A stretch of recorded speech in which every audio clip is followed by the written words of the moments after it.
This is for all you multi-talented, multitasking, multi-everything people out there. Take it away. Find your glory, write your story, fearless feet will carry you.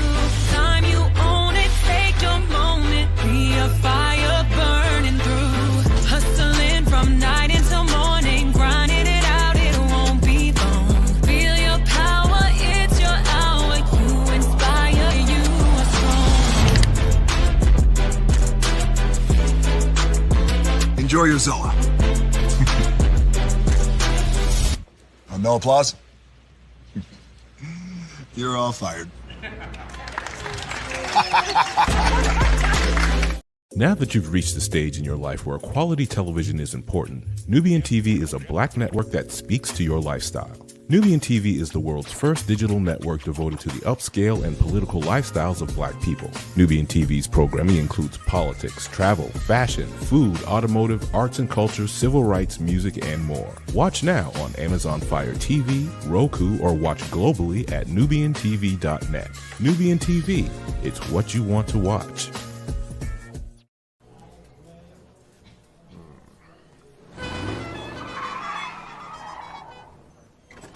Come with me if you want to live a more delicious life. Oh, maybe we should get in the van. In this world, we don't get to control much. The past, male pattern baldness. Leggies. Got one right now.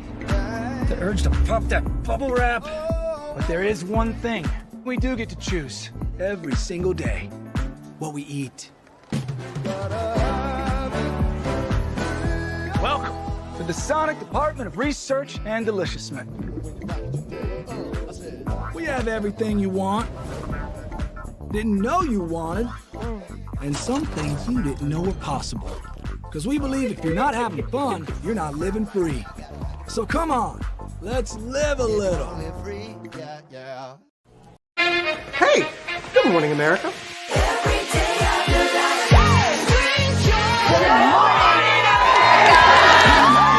Good morning, America. Good morning, America. Good morning, America. Money! Are you ready? They are ready. Covering the biggest events in the country right now. There's a lot going on here.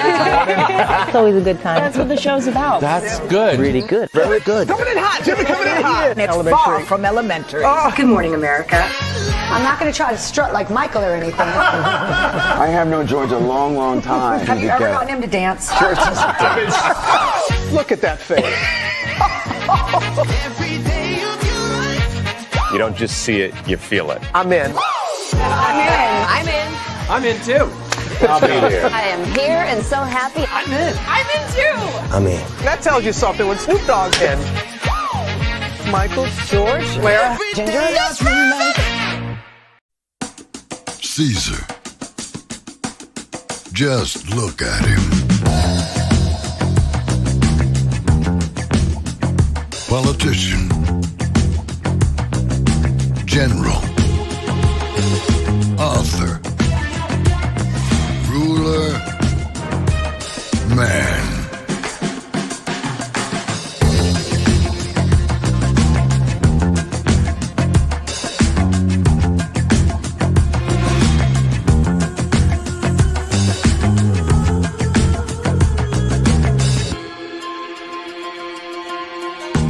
Legend has it, he's not only stared into the belly of the beast, he's had it for dinner. Here he's free to relax, or party, or relax, or party, or relax, and party.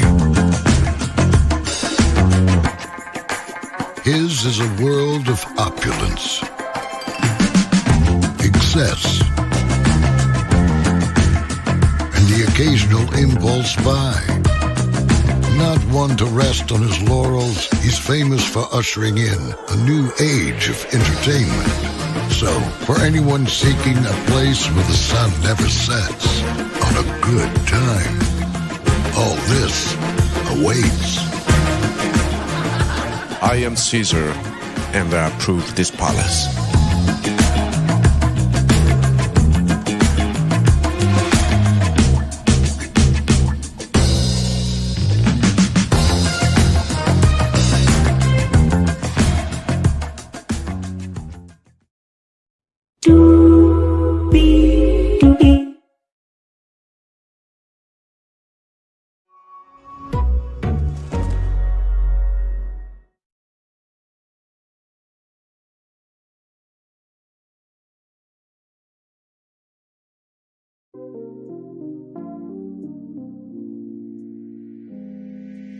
Well, hello to you, and you. Good morning, Divine Virtuous Woman Zero. Good morning to Latrice. Good morning, TKO Zero, TKO 2890. Sorry, Roblox Player. Good morning. Good morning, everybody. Good to see y'all. Like what? 8 o'clock in the morning. Good morning, everybody. I did get me a little bit of sleep. Just a little, but don't worry, we still have a good show because, woo, Lord, today is a day, and some people are losing their rabbit-ass minds, and then other people have their minds in peace. And so we got all 40. We have 1, 2, 3, 4, 5, 6, 7, 8 destinations for you this morning. Disney is doing something with the Galactic Star Cruiser. I got the intel on that. Big Luther, not Luther, in the words of my mama. The documentary, Never Too Much, is coming to OWN. I have the date for when it's going to air. It is coming up right around the corner. Yes, indeed. Universal is doing something big for the fans. Can't wait to tell you about that. Now, of course, you know, oceans we know are wide, vast, deep. But imagine if there was a whole nother ocean. We'll get into that. There's this amazing Black platform called Black on the Block. Cannot wait to tell you about that this morning.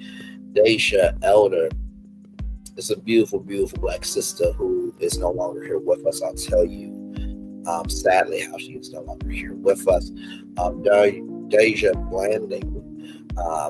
You guys may or may not have heard about her and Lyft. We'll get into that. And finally, Melody Cherie Rogers has left Love and Marriage Huntsville. If you missed it this morning, oh my Lord, we're going to get to it. I'm going to try to have energy because I'm still a little bit winded, but we're here. Higher is waiting. Lowe's available. But either way, we are live on tour. Let me take down this iconic intro here. 8 destinations for you this morning. You see the virtual door background. Yes, you do. You hear that virtual door music. Yes, you do. And one thing to know, and 2 things for sure, rather, over here on this channel, a lot. Yeah, I do mean a lot. Happens early. Roll it. It's a new morning for America's family. Sun's coming up, so make it all that it can be. You know a lot happens early. I'm Harry Smith. I'm Julie Chen. I'm Maggie Rodriguez. Morning everywhere. Come on, get up.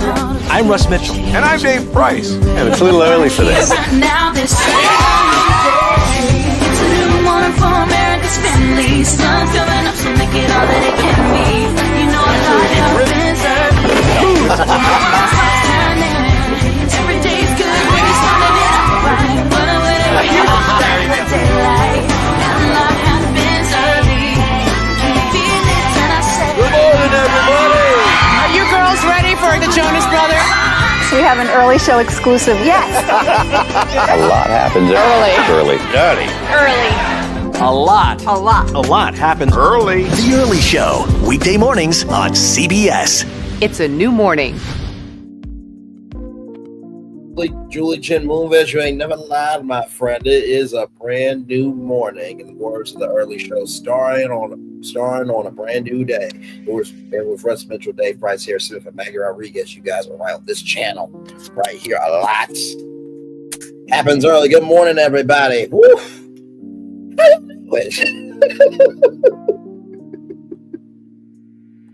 How y'all doing? Oh my Lord. Okay, so a couple of updates in case you guys did not know. A couple of updates. Now, of course, I'm not gonna be able to make any money on the Melody Cherie Freedom Release Party. I could care less. Y'all are still able to see it. A couple of things. Let's just show you some updates. Okay, this is all happening in real time. In real time. Let me present that there. Right here for y'all. Right there, 2,860 subscribers, 260,361 total views there. And then literally, we just got done with that show 2 hours ago, already at 1,000 views. Y'all did that. And let me tell you something.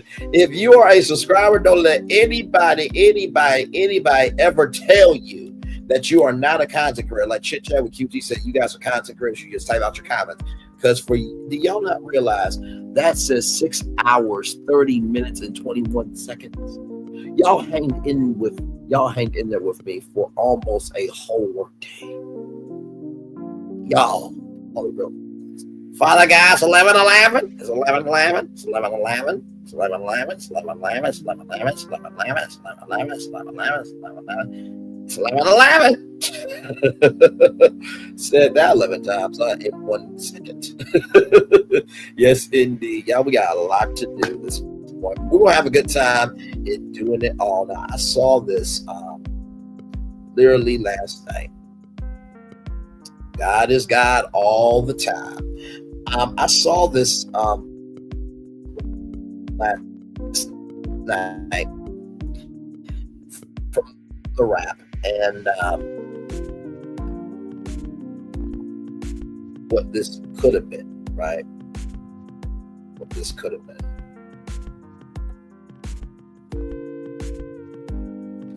Okay, so here we go. Here, our first destination this morning, coming to us from Yahoo Entertainment, courtesy of the rap. Disney's $1 billion, you heard that, $1 billion Star Wars hotel to be converted to offices for future Walt Disney World projects. This is an exclusive from the rap. Let's get into it. Oh, and there's 104 comments. Oh, my Lord Jesus. Here we go. Those looking for a return to the Star Wars Galactic Star Cruise, the $1 billion Star Wars themed hotel experience that Disney opened on March 1st, 2022 and closed the following September, will probably have to put that dream aside. As of now, there are no signs that you'll be able to return to a galaxy far, far away. According to several sources and individuals close to the company, the building that formerly housed the immersive adventure located near Disney's Hollywood Studios at Walt Disney World is being converted into offices for Walt Disney Imagineering, the secretive arm of the company responsible for theme park attractions, retail locations, and cruise ships. Okay.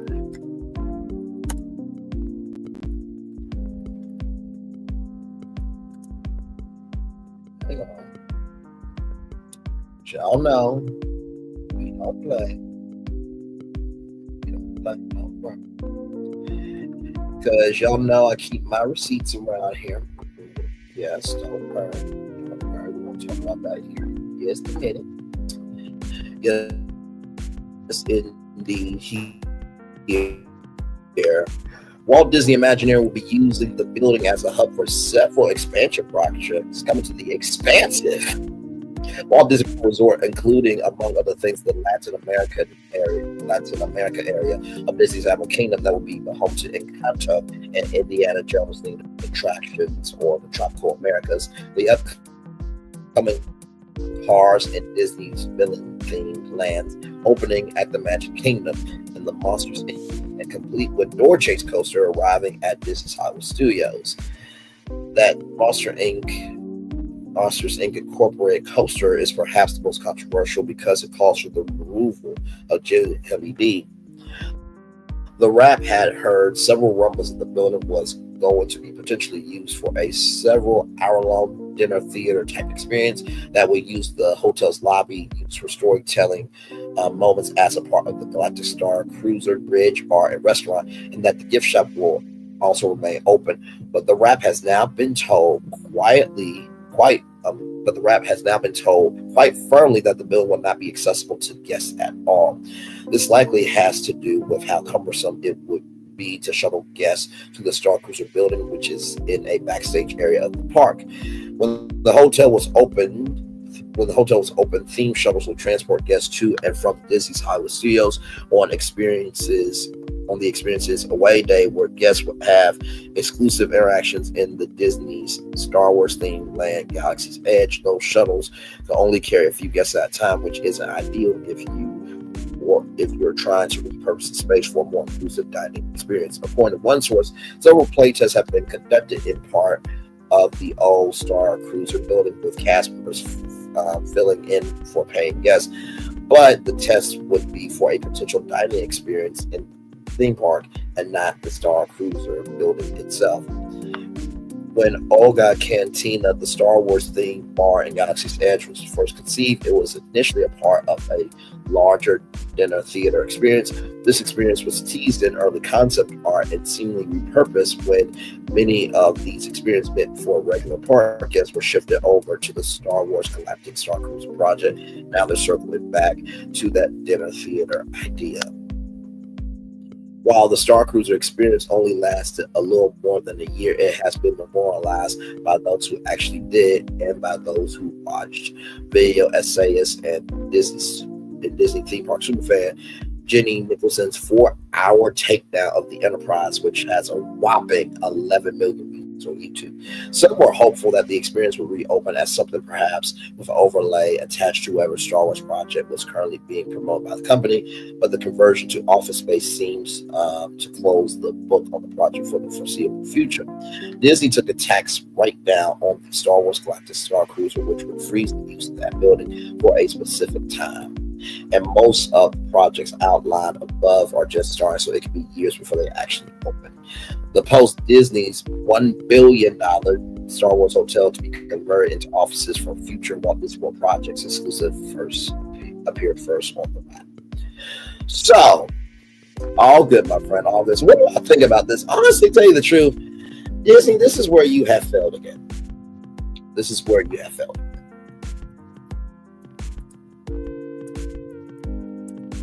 Don't worry, just because I'm quiet doesn't mean anything. Just show y'all a little something. So this right here, this was an attraction at Disney's Hollywood Studios. Okay, this was called The Magic of Disney Animation. It was a show and tour located at Disney's Hollywood Studios at Walt Disney World in Orlando, Florida. A Disney animator would show guests how the characters in Disney animated films were chosen and designed. The attraction closed permanently on July 12, 2015. In December 2015, the building began to be used to house the Star Wars launchpad. So here is the entrance here now. It's going to make sense in a minute because if you guys remember, they said, and I quote, they said, and I quote, that this is going to be for offices. So here you could actually walk through this attraction and see animators hand drawing animated cartoons. No joke. So here it is here. Right here. Originally, when the park first opened in 1989, the feature animation pavilion of the Magic of Disney Animation, designed originally by award-winning experience designer Bob Rogers and his design team, BRC Imagination Arts, included 4 connected experiences which explored the legacy of Disney animation. The tour commenced with the live-action animated short film entitled Back to Neverland, in which veteran newscaster Walter Cronkite and comedian Robert Williams guided guests through the different stages in animating a feature film by turning Williams into an animated character in the form of one of the Lost Boys of Peter Pan. Following that introductory film, the guests would witness the process of animation firsthand from elevated glass enclosed walkways within Disney's actual animation studio. Several original sales from Disney films, as well as several of the Academy Awards won by Disney films, were on display at the attraction. The third segment of the animation tour was a short film in which Disney animators described the joy of the art of animation. A finale film entitled Classic Disney presented a montage of key moments from animated Disney films and shorts. So then there was an expanded production area dedicated, open on April 22nd, 1998, the same day as Disney's Animal Kingdom opened, right? So right here. So here are some of its former productions, which was housed here. The ink and paint for Little Mermaid 2, of the three Who Framed Roger Rabbit spin-off cartoons, Roller Coaster Rabbit and Trail Mix-Up, respectively 1990 and 1993. The Be Our Guest sequence for Beauty and the Beast 1991. Off His Rocker Short 1992. The concept design and animation of Princess Jasmine from Aladdin 1992. I Just Can't Wait to Be King sequence from The Lion King 1994. Mulan, John Henry Short 2000, Lilo and Stitch 2002, and Brother Bear. Yes, indeed, there. After the Orlando division of Walt Disney Animation closed in 2004, the pre-show was changed to one main show where a Disney animator showed guests how characters in Disney animated films were chosen and designed with the help of Mushu, the dragon from Disney's Mulan, voiced in the show by A. Murphy, sound double Mark Mosley. After guests left the showroom, they were led to the area of the former studio with interactive games and a chance to meet characters from the latest Disney animated pictures. There was also a section called Animation Academy where guests could draw their favorite Disney characters under the guidance of a Disney animator. So in this attraction, film show, Flowers and Treaties, Snow and the Seven Dwarfs, Brave Little Tailor, Ugly Duckling, Pinocchio, Fantasia, Dumbo, Bambi, Make My Music, Song of the South, Melody Time, Adventures of Ichabod and Mr. Toad, Cinderella, Alice in Wonderland, Peter Pan, Lady and the Tramp, Sleeping Beauty, 101 Dalmatians, Sword and Stone, Mary Poppins, Winnie the Pooh and the Honey Tree, Jungle Book, Rescuers, Fox and the Hound, Black Cauldron, The Great Mouse Detective.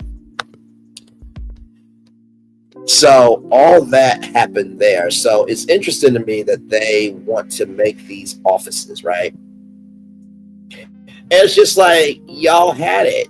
Like Disney's Hollywood Studios should have been for the fact of seeing the backstage of what Hollywood could be, right? From animation to film to television to everything in between. Now, if you're asking me what I believe the Star Wars Galactic Star Cruiser should be, right? Okay, so this is what I think it should be. Right here, I'm going to show y'all this.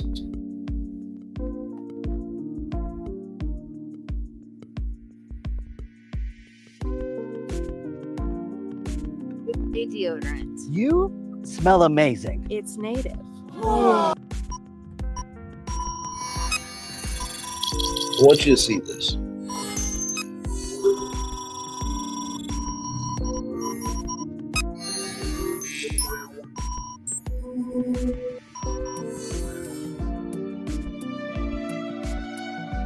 By 2105, the destruction of Earth's natural environment, what the by and large global conglomerate referred to as a shrinking global real estate reserve, had reached a critical stage.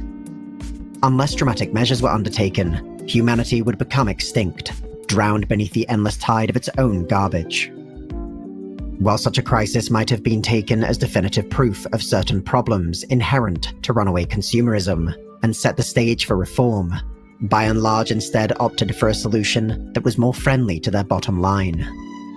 The result was the BNL Axiom, the culmination of an enormous shipbuilding program designed to take every feature of luxury living and make them available anywhere in the galaxy. As an interstellar cruise ship, vessels of the Axiom type were built first and foremost to accommodate vacationers on their extended sojourn across the solar system and beyond. They were the third and final class of starliner commissioned by BNL, and considered such a massive leap over the preceding Zephyrus and Epiglottis classes that the Axiom was often specifically distinguished as an executive starliner or a second-generation design. Much of its prestigious standing was owed to its enormous size, roughly 4,500 meters long, 900 wide, and 2,300 tall. The Axiom class was one of the largest spacecraft ever put into service. Its physical configuration included many of the elements that marked the final generation of BNL heavy industry, while also deliberately evoking the design motifs of maritime cruisers and ancient sailing vessels. By and large intended for the Axiom to appear both futuristic and familiar, part of a larger effort to impart a sense of fun and adventure into the evacuation of Earth. Protected by nuclear-embedded positronium alloy hull plates, and superluminal starflight made possible by independently articulated flick and flare booster mass drivers, the Axiom was perfectly capable of either enduring or avoiding any cosmic phenomena it was likely to encounter. Both these systems and every other component related to the ship's essential functions were designed to minimize... Pause it here for a minute. So for those of you who don't know, this is the Axiom from WALL-E, one of my all-time favorite movies. This is the best movie that Disney Pixar ever made. So imagine, if you will, right? Imagine, if you will, that you could, get on this somehow, right? Imagine, one of the big things was cupcake in a cup. Imagine if you could, drink cupcake in a cup. Now, of course, as we're seeing here, right? When you are seeing, so for example, right here, when you're seeing this pool, now obviously you're not going to be able to recreate every single thing from WALL-E in the Axiom in real life, but imagine if you would have done it right to say, hey, listen, you have a WALL-E attraction in Tomorrowland, right? And after it's all said and done, you have the president of B&L be like, hey, thank you for coming by. But if you really want to see all of what we do, go to Hollywood Studios and stay at the Axiom. That would have been amazing. Now, if you would have done it right, in the words, what is that brother's name from Futurama? Shut up and take my money, Futurama. When Fry says, shut up and take my money, that would have been the moment that y'all would have been able to take my money. Because the thing about Disney World, right, and the thing about, Disneyland and the parks were created as an extension of the brand, right? So these parks had rides that you could not watch in movies, that you could not watch in TV. Like, you had to literally make a whole vacation to go see it. And so the fact that they're adding intellectual property of their own into the park and there's no original ideas is sad. But if they would have the Axiom to replace the Star Wars Galactic Star Cruiser, oh my God. Let's continue here with this. Because imagine you inside the Axiom and you actually see the B&L sun right inside the experience and the moon inside the experience. Let's keep going here. Both these systems and every other component related to the ship's essential functions were designed to minimize passenger discomfort. This was so effective that many of the Axiom's passengers forgot they were on a ship at having your digital life in front of Axiom-class starliners could hold upwards of 600,000 people, providing luxury residences, unlimited dining, and nearly every form of recreation and amusement. Accommodations and amenities were divided into three... Okay, so let's look at this here. Zoom in as much as I can. Okay, so I gotta zoom in for myself. So here is first class here. Here's the fashion district food court. Here's the economy. You have your repair ward access there. You have your trash compactor airlock. You have your disembarkment ramps. That disembarkment ramp could be the disembarkment lobby, of course. That's the Lido deck entry. Shops there.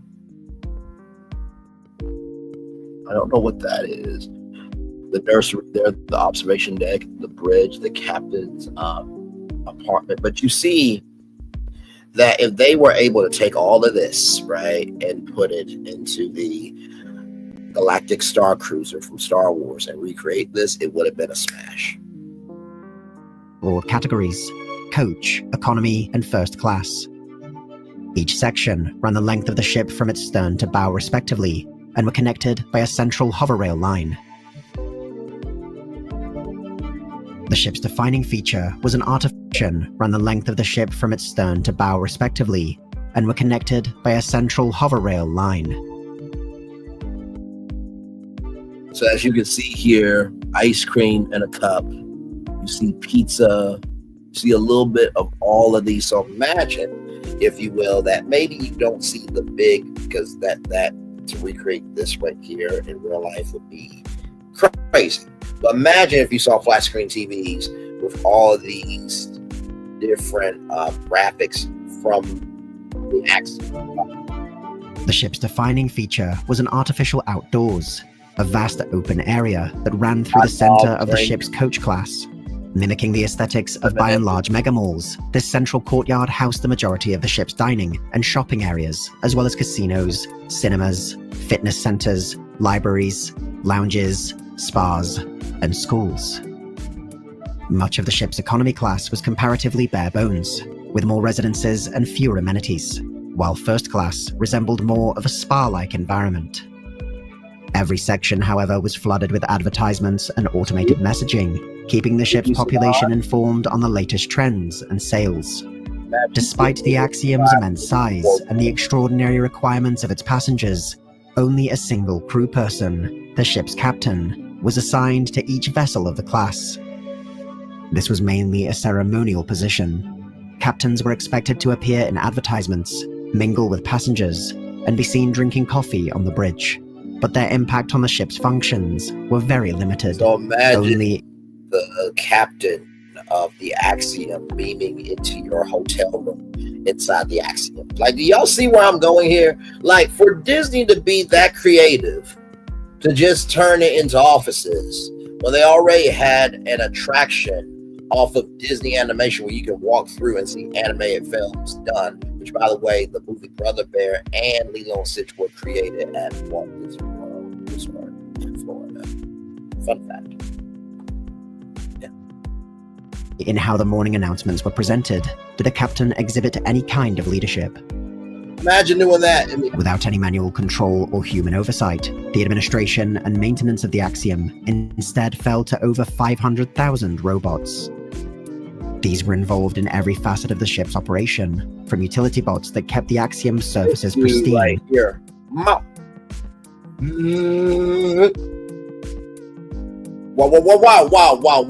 Imagine them using audio animatronics to recreate WALL-E. Now, I know what some people are saying, Braylon. This is a good idea, but you're kind of a little out there. Well, you saw the thumbnail, you know my voice, and damn it, you know why you here. What do you want me to do? But wait, because you know everything I do over here has a purpose. Most of the time. Most of the time.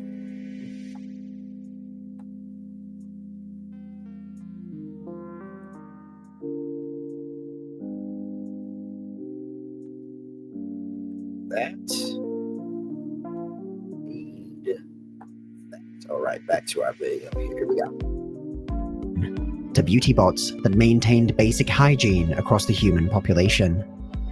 Fleets of these robots operated mostly behind the scenes, their movements confined to high-speed utility tunnels.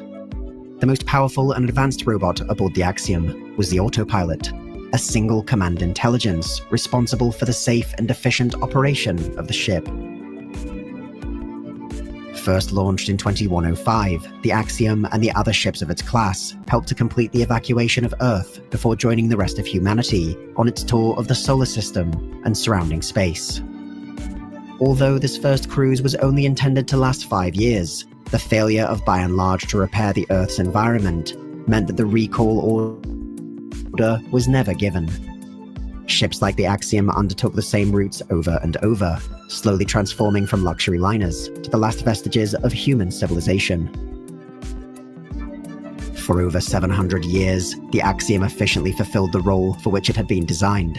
Generations of its passengers enjoyed lives of luxury and relaxation, while its automated workforce kept the ship just as immaculate as the day it first left orbit.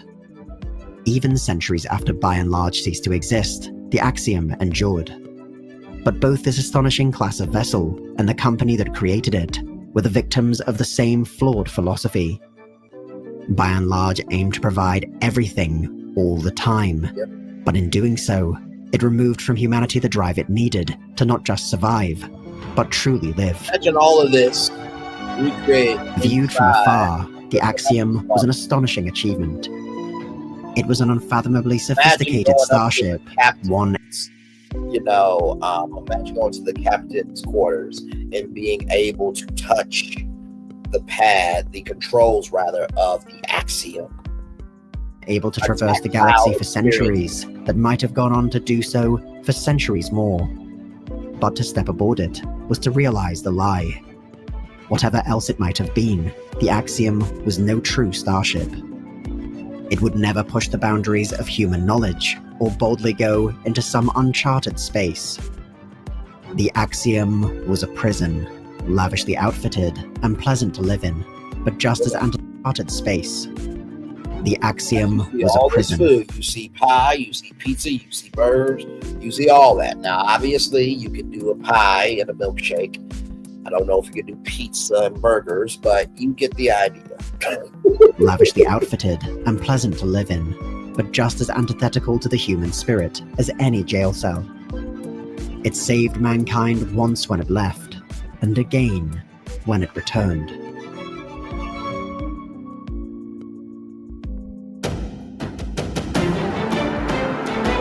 In Arsenal, the Templin Institute investigates the weapons, vehicles, and other constructs from across alternate worlds. If you've enjoyed this video and would like to join the Templin Institute, consider pledging to our Patreon page. Along with increased security access, you'll be able to vote for polls to determine future topics. That somebody made a whole video on it, but kudos to their link. For those of you who say, once again, you've done it again. But that can't happen.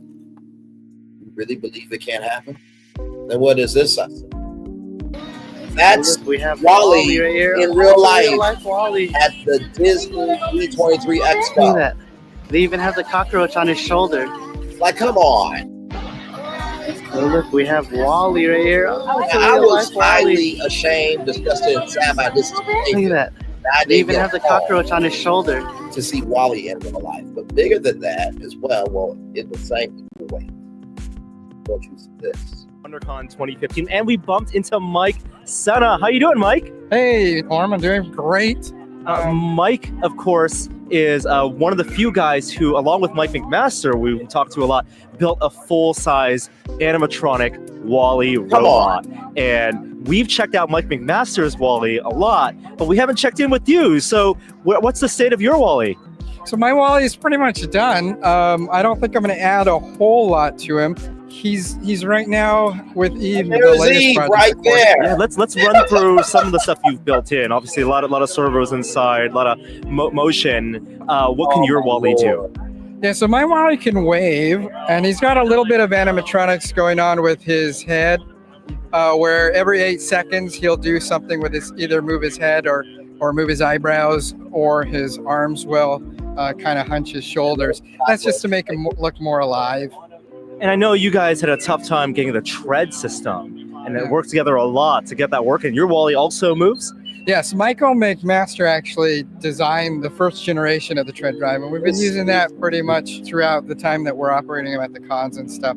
I did do a little upgrade on it, made some parts out of steel, because I noticed some of the plastic parts were wearing a little bit, but it's still pretty robust because the original drivetrain's still being used by McMaster. And Wally's made to last, of course. He's supposed to survive to the post-apocalypse. Yeah, of course. Yeah. So, of course, you've also worked on now your Eve project. You mentioned that you wanted to build a robot Eve way back in when we saw you in Maker Faire 2012, and now you have something, a work in progress. It's not quite finished, but what do you have? Yeah, so Eve's taken maybe about a year so far to get to the point. The inside is styrofoam. The outside is a product called Styro Spray. It's kind of like a two-part mixture thing. You mix it together. Foam, yeah, and it comes out syrup consistency. And you paint it on in layers, and then sand, and layers, and sand, and layers, and sand. That's the most work that's on Eve, is sanding. In choosing that material, did you want something that was going to be easy to sculpt with, and also lightweight? Was that why you used this instead of like an MDF build? Yeah, the styrofoam is just for that, what you say, for the lightness. And then also I can hollow out parts of it and coat it with the Styro Spray, and then use that as structure for the inside, and it'll be light, very light. Now, Eve isn't, you don't have a levitation drive in there, so she is attached to Wally, but you do have her eyes moving. How did you get the eyes to animate that way? Yes, I can't roll that, but it's rows of LEDs. She's attached for power. She's going directly to Wally, and also the sound that she makes. She does her voice and the directive sound, but those are coming off of one channel of Wally's voice box. So he speaks out of the right side, she speaks out of the left. What she doesn't have yet that she'll have soon in the future is her animatronics, where she's going to be moving her head. I want them both to interact both autonomously and also via remote control. So I can do it manually if I want to do some kind of show, or if they're just sitting there, I'm driving them around. I want them to be able to look at each other and kind of have their own conversation. Oh, it's so great, and it brings out the best in everyone. There's such a great response to your characters at these conventions. People come up and hug them, they cry, because they're just so lovely characters. You talked about more features on Eve, getting her to move around. You can put a laser on her, scan her? Yeah, no. The people ask for lasers and things on these things, like, maybe not. We try to, both McMaster and I try to design for the most bang for our buck type of thing. We want the systems that'll be most impactful to people, most meaningful. So when they see it, they really can react to it, and we can see what really works and what doesn't. It's that emotional connection. I mean, the kids are coming up and taking pictures with it all day long. Now, where can people find and follow your Eve project and your Wally project and get more pictures and information? Now, mostly on Facebook, but I do have my blog, and that's senazwally.blogspot.com. So check that out if you want to be able to find a convention where you can see Wally or Eve in person or follow along, because we'll be following along with your builds, and hopefully we'll bump into you at a future convention as well. Thank you so much, Mike, for chatting with us.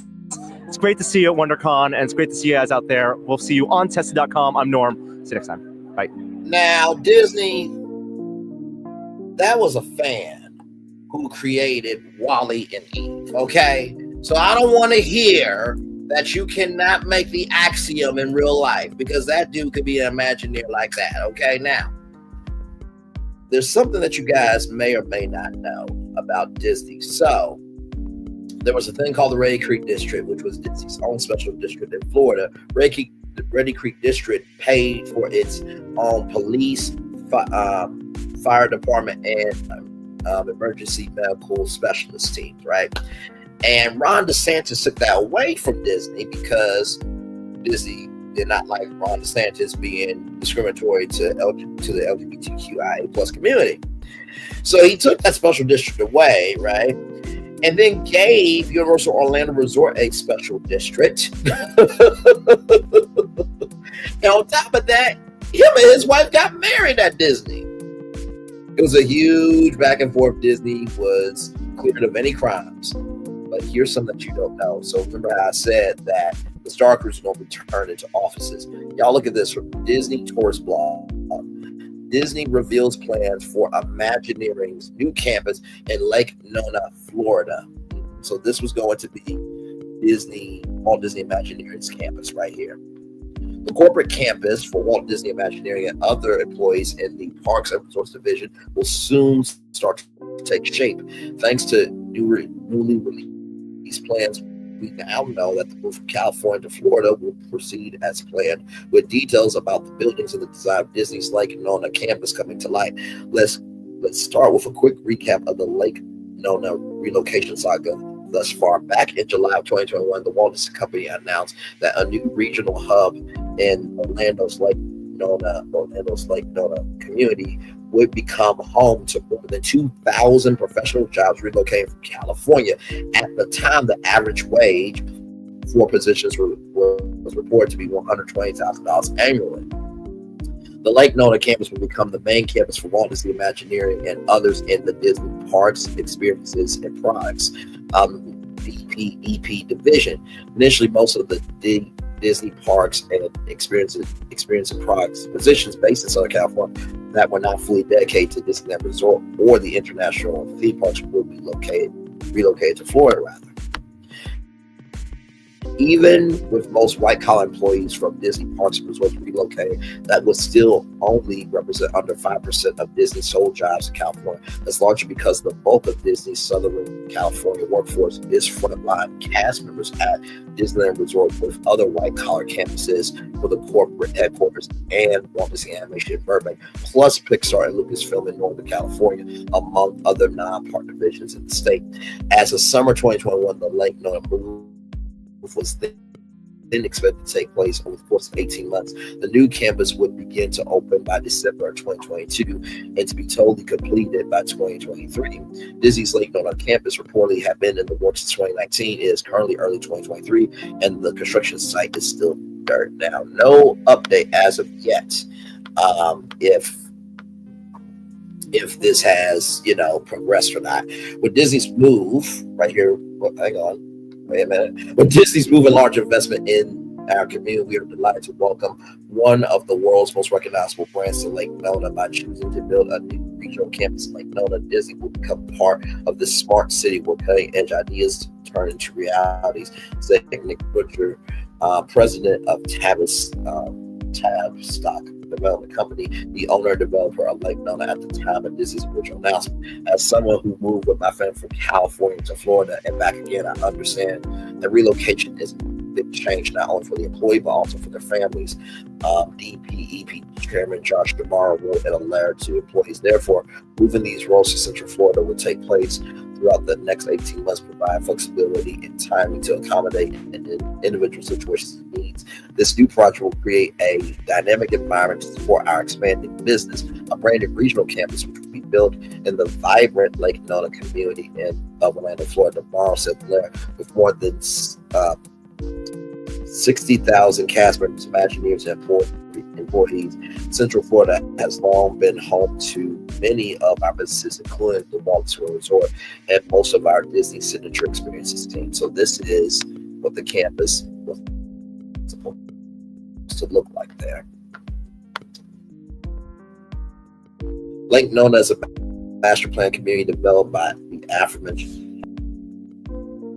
Nemours Children's Hospital and the University of Central Florida College of Medicine. For the Californians reading this, the closest comparison is probably Irvine and Espana's real estate development company.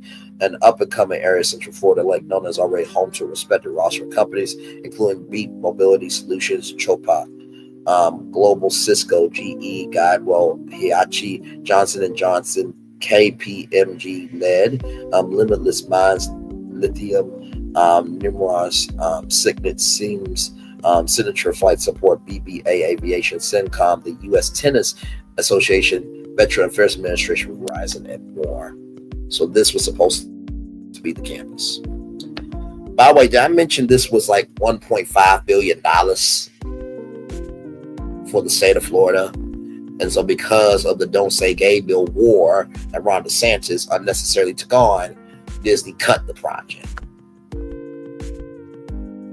Right here. According to public records in Orange County, the Disney-controlled Dynamic Campus LLC purchased real estate from Lake Nona Land Company LLC Limited Liability Company, which is connected to Lake Nona developer Tavistock Development Company, for $46.4 million, or approximately $766,666 per acre back in the fall of 2021. Disney has projected that it could spend up to $864 million to build the campus, but it will be eligible to claim more than $570 million in tax breaks over the next 20 years for the project from the state of Florida.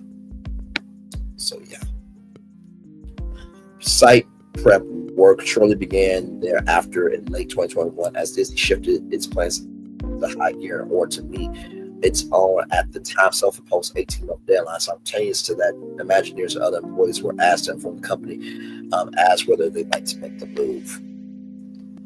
If you follow any Imagineers on social media, you probably saw the farewell post as many options to leave Imagineering behind rather than relocate to Florida, as at least some of the undercurrent of hostility by creatives toward former CEO Bob Chapek stemmed from the way this relocation announcement was began. And that is from Joe Cruz right there. There were other issues relative, there were There were other issues even relatively early on. Rumblings from within the company suggested that certain positions be exempt from relocation, in particular where the company has a tougher time acquiring talent and competing with other industries. Originally, the relocation was rumored to be on target rather than across the board move of the core Imagineering campus from Glendale to Lake Nona. Following that, job postings on Disney Careers website, indicated that role is currently based in Southern California, relocating to Orlando by late 2024. Those postings were quickly deleted or modified, but suggested the move would not be completed within the year. There's Red Creek Districts.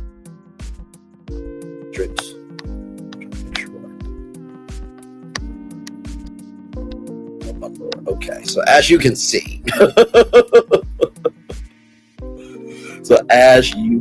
here, it just keeps going and going and going and going and going and going and going. But that's the point.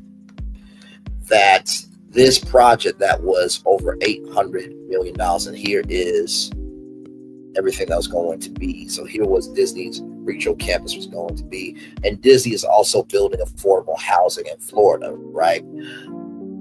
So this is to let you guys know, like I always say, if you understand the moves being made behind the scenes, you'll understand what you're seeing in front of you. So for them to say that they're taking the Galactic Star Cruiser and making them offices when they had this over $800 million project to move Imagineering from California to Lake Nona is surprising to me. Okay.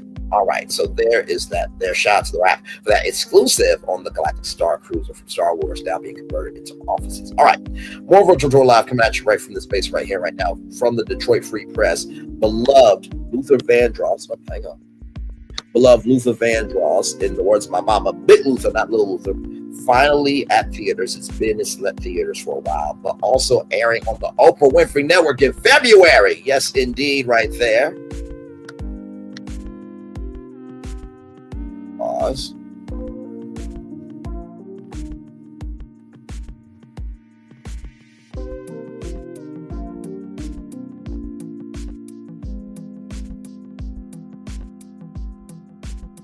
And we talked about this last year. So Luther Never Too Much premiered on New Year's Day at 8/7 Central on CNN. But we did not know the date for the Oprah Winfrey Network. Now we're about to find out. You only come across an artist like Luther Vandross once in a lifetime. Luther said, I have a sound in my head. I got to get it out. So we went in the studio. Says, okay, it goes boom, boom, boom, boom, boom. I said, this is a quirky little bass line. I don't want nobody else to ever love me. It was the most exciting time in the world. My head, my heart was immersed in this business.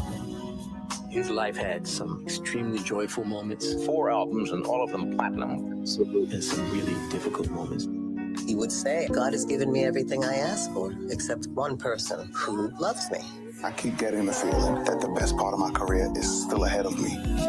If we were to be able to talk to Luther as fans, we would be able to say, we just love you. Luther, Never Too Much. New Year's Day on CNN. So there it is there. A chair is still a chair. Luther Vandross fans around, Luther Vandross fans, the world, Luther Vandross fans the world over know every little hum, dip, and run that follows those famous opening lyrics, and they are rejoicing that the acclaimed 2024 documentary Luther Never Too Much is finally available for public viewing. Directed by Don Poor, the movie celebrates the vocal virtuoso and chronicles the obstacles and triumphs he had along the way to become one of the most decorated, influential artists of all time. Poor chronicles the story of Vandross from his formative years in Harlem, New York City, appearing in the Apollo Theater House Band and the first episodes of Sesame Street, through his ascendance to become the indisputable master of the love song.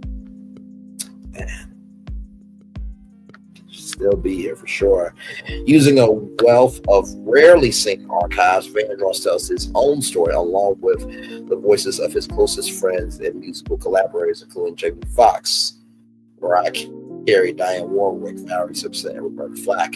The film unpacks the nuances and ironies of Vandross's storied career, exploring his personal life, health struggles, and a lifelong desire to be respected and understood. Myself, and I feel you, Luther, especially about being respected and understood there. Despite premiering early this month on CNN, few and far between airings have left many diehards still unable to access the joyous and moving film. Starting Friday, AMC theaters will be showing Never Too Much on the big screen at their Madison Heights, Livonia, Clinton Township, Sterling Heights, and Auburn Hills locations. So if you are in Michigan, those are the places you can see Luther Never Too Much at AMC theaters there. In addition, everybody, the Oprah Winfrey Network will air its own premiere of the film on February 7th at 9/8 Central, only on OWN, only here, hashtag OWN, keeping it real. Now, if you don't know, Ready to Love is coming back February 7th at 8/7 Central, only on OWN, only here, hashtag OWN, keeping it real. So the film will be debuted, like I said, February 7th at 9/8 Central, only on OWN, only here, hashtag OWN, keeping it real, or hashtag OWN, keeping it real, with a special introduction from Winfrey as she reflects on the impact of Vandross's unique ability to connect through his lyrics and music. Celebrating the extraordinary talent and life of Luther Vandross, this documentary highlights an innovative trailblazer whose story exemplifies the powerful, inspiring narratives that OWN is dedicated to bringing to the forefront. Said Tina Perry, president of OWN, we honor Luther's impact on music and culture by sharing his legendary works and lasting influence, and we are excited for our audience to experience this heartfelt tribute to one of the greatest voices of our time. Luther Never Too Much received 2 nominations for the 56th annual NAACP Image Awards in Outstanding Documentary and Outstanding Directing in a Documentary. Then, of course, Spotify there. To celebrate the film's premiere, Vandross' previously unreleased soulful rendition of the Beatles' Michelle is available now. The song is one of many included on the Never Too Much Greatest Hits, a new complication of music by Vandross out now. After February 7th, check local listings for repeat airings on CNN and on. And of course, it will be on Max. I believe it will be on Discovery Plus. Hey Shannon, question for you, good sir. Question: Did you turn Luther Vandross's rendition of Michelle? Come on, Michelle. Come on, Michelle. Now listen, I'm gonna put on this Luther Vandross Michelle. We're gonna get in here, you know what I'm saying? Come on, Luther. Michelle is a beautiful woman. Oh yes, she is.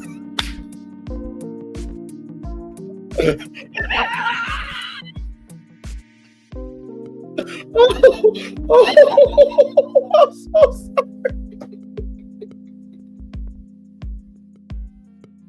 Hey, wait.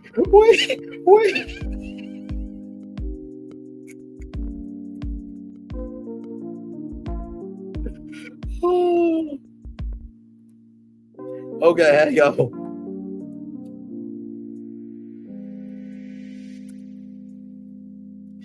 Hang on, I'm sorry. I have to do this. What do you want me to do? What do you want me to do? What do you want Braylon Lee to do? I have to go where the destination is, okay? I have to go where the destination is, okay?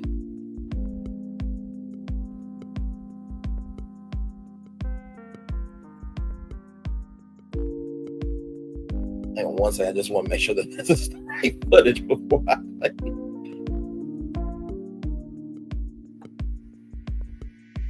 Hang on 1 second.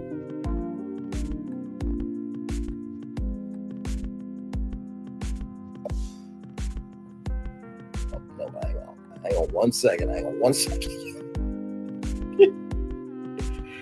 Hang on 1 second. Oh my God. Hang on. Yeah.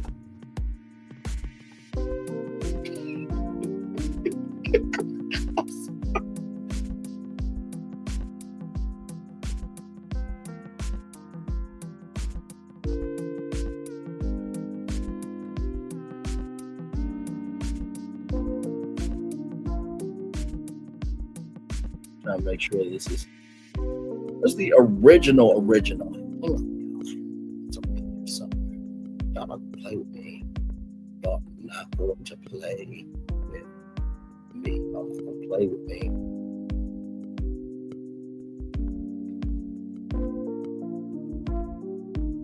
But wait a minute.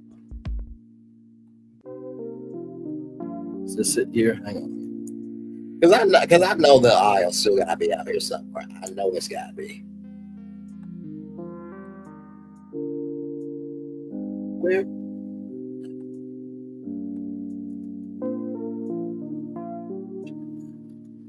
Hang on.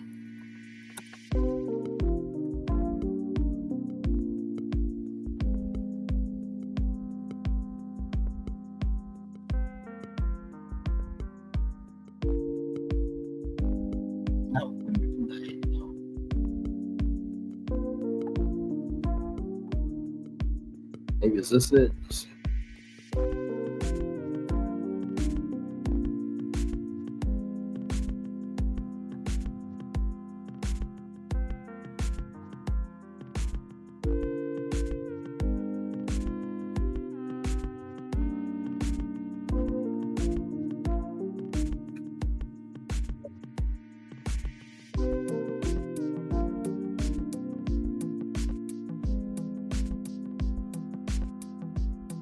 Listen, y'all, quit playing with Braylon Lee on a Friday. Quit playing with my top. One of y'all got it. Damn it. I'm just trying to do this one joke, okay? This one damn joke. That's all I want to do. Just this one damn joke. Just this one damn joke. Okay, here it is. Now, listen, you put on, listen, this is where we're going. You put on Vandross' previously unreleased soulful rendition of the Beatles' Michelle. And you put that on, and then you get in. Like Uncle Shay Shay. You would show Michelle. That's my Michelle.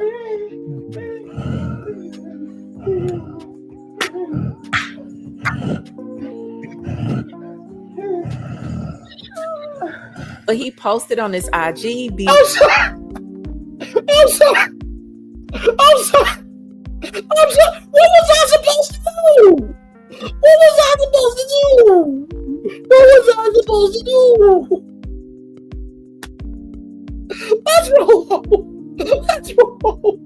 Let's roll. By the way, Nikki Do, send me your email address because I gotta send you something I think you really will enjoy, okay, for sure.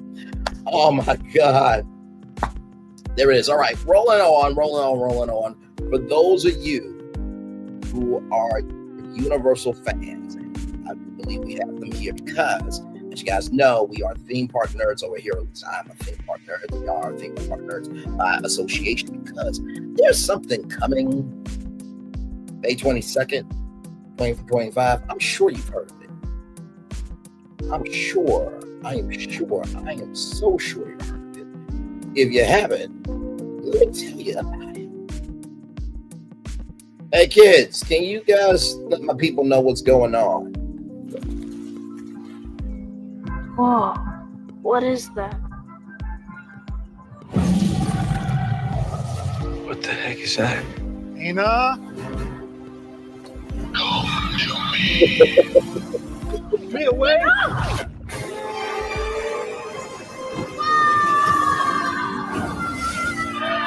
5 immersive worlds.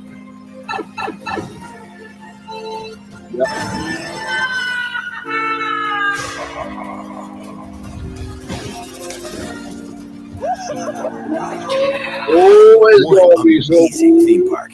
Yes, and our worlds will never be the same. Our universe will never be the same. Yeah? Oh, you gotta see this. Epic Universe, only at Universal Orlando Resort.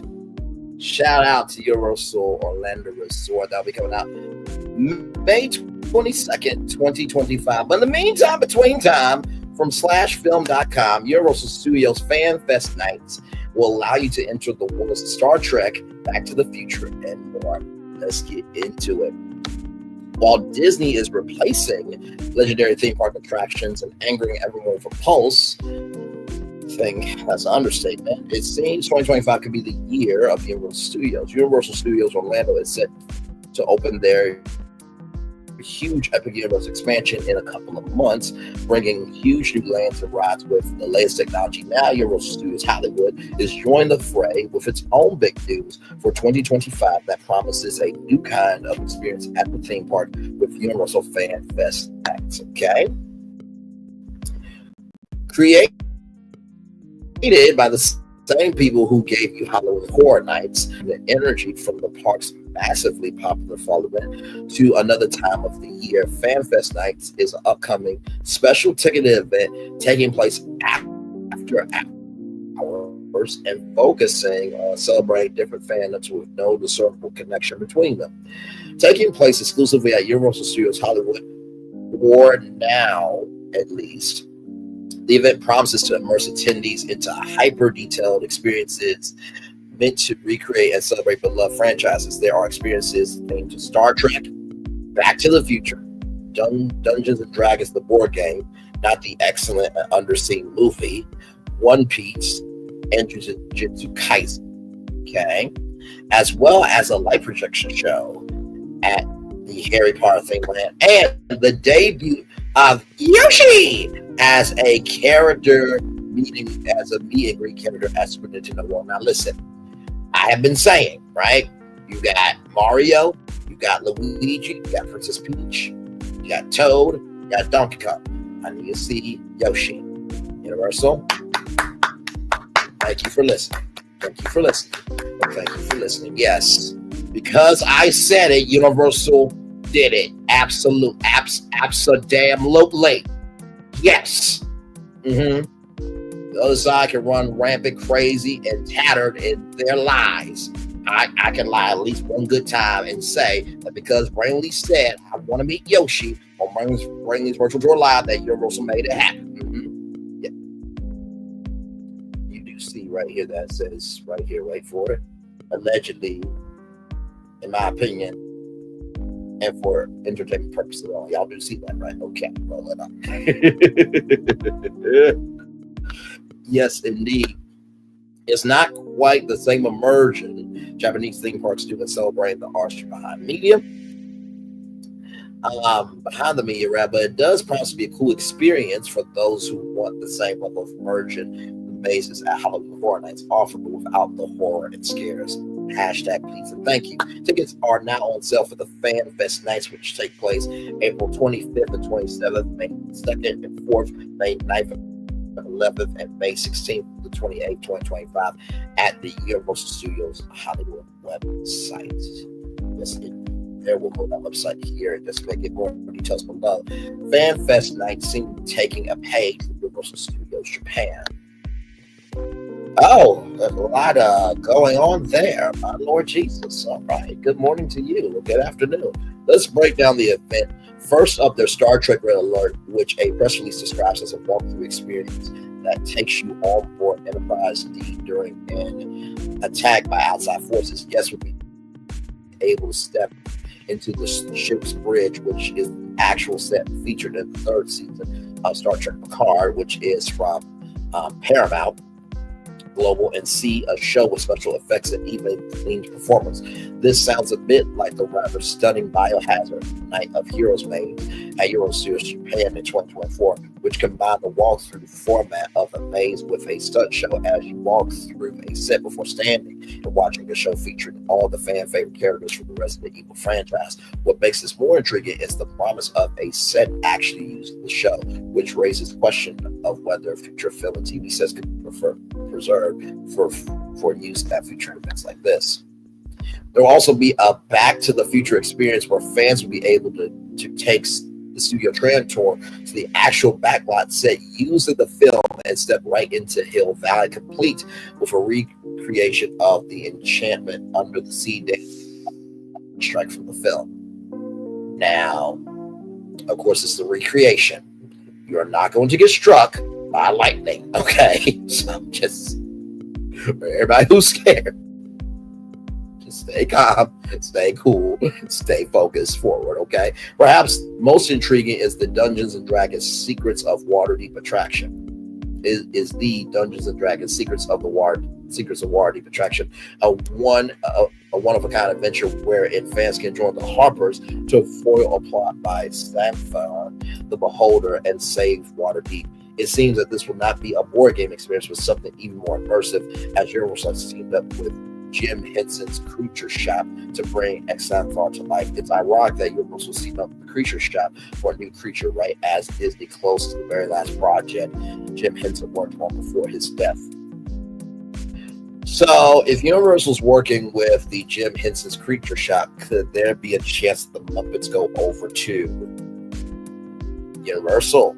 Because, as you guys know, for Epic Universe, what they have with Super Nintendo World, How to Train Your Dragon Island, Dark Universe, and Harry Potter Mystery of Magic and Celestial Park, that's just phase one. They have more land to create more portals. No more, no less. On any words on that. For the anime fans, there will be a zone full of visuals and characters from One Piece, as well as a new 4D ride at the DreamWorks Theater based on the anime Jujutsu Kaisen. Fan Fest, nice seem like Universal taking a page out of Japan Park, where they regularly have pop-up events that bring new shows, attractions, and areas devoted to franchises that don't already have a theme park presence at the studio, like One Piece taking over the World or such. Hopefully this is the first of many events. Now I want to see something.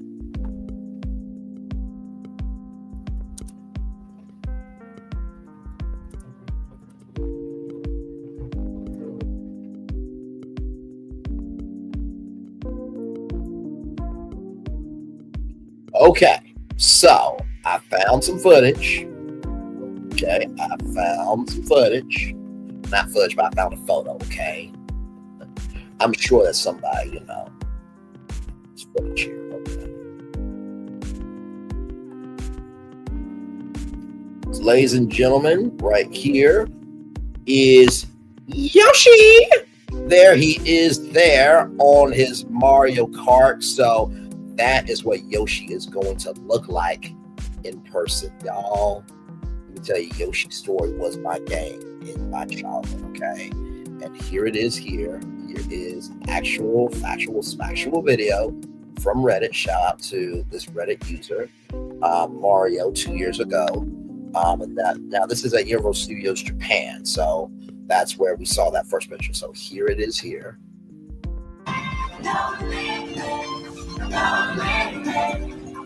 This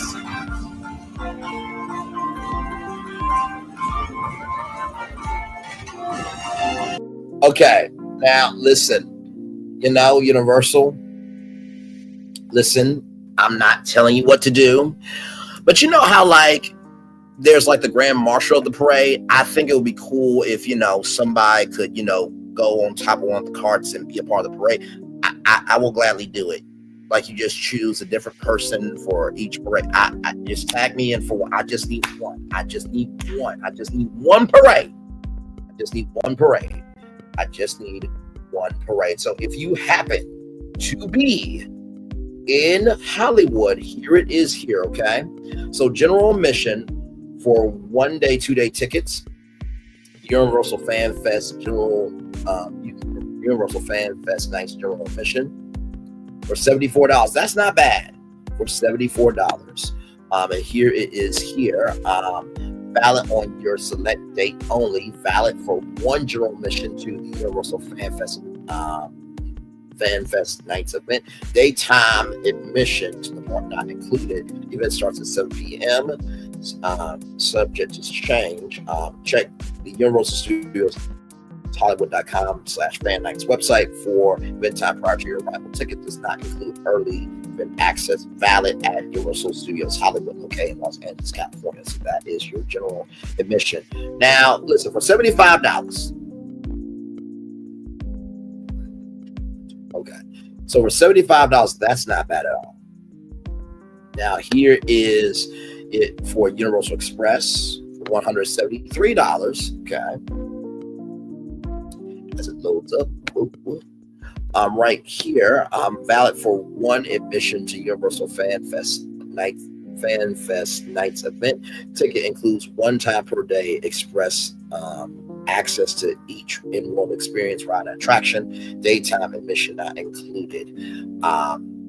So listen, if you are trying to ride rides, if you're out in California, I'll just say to you, this one right here is probably your best bet. You don't want to spend $74.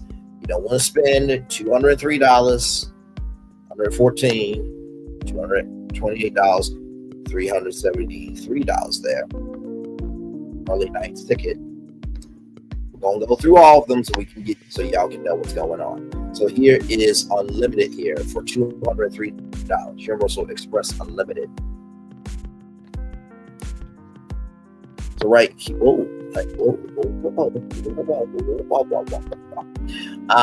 Universal Express Unlimited, valid for one admission to Universal Fan Fest Nights. Ticket includes unlimited express access per day to each in-world experience ride and attraction. So it says here that you get a one time per day express attraction to each world experience. So you get to go per day. So if you could go on, for example, let's look at the days here. So where is it here?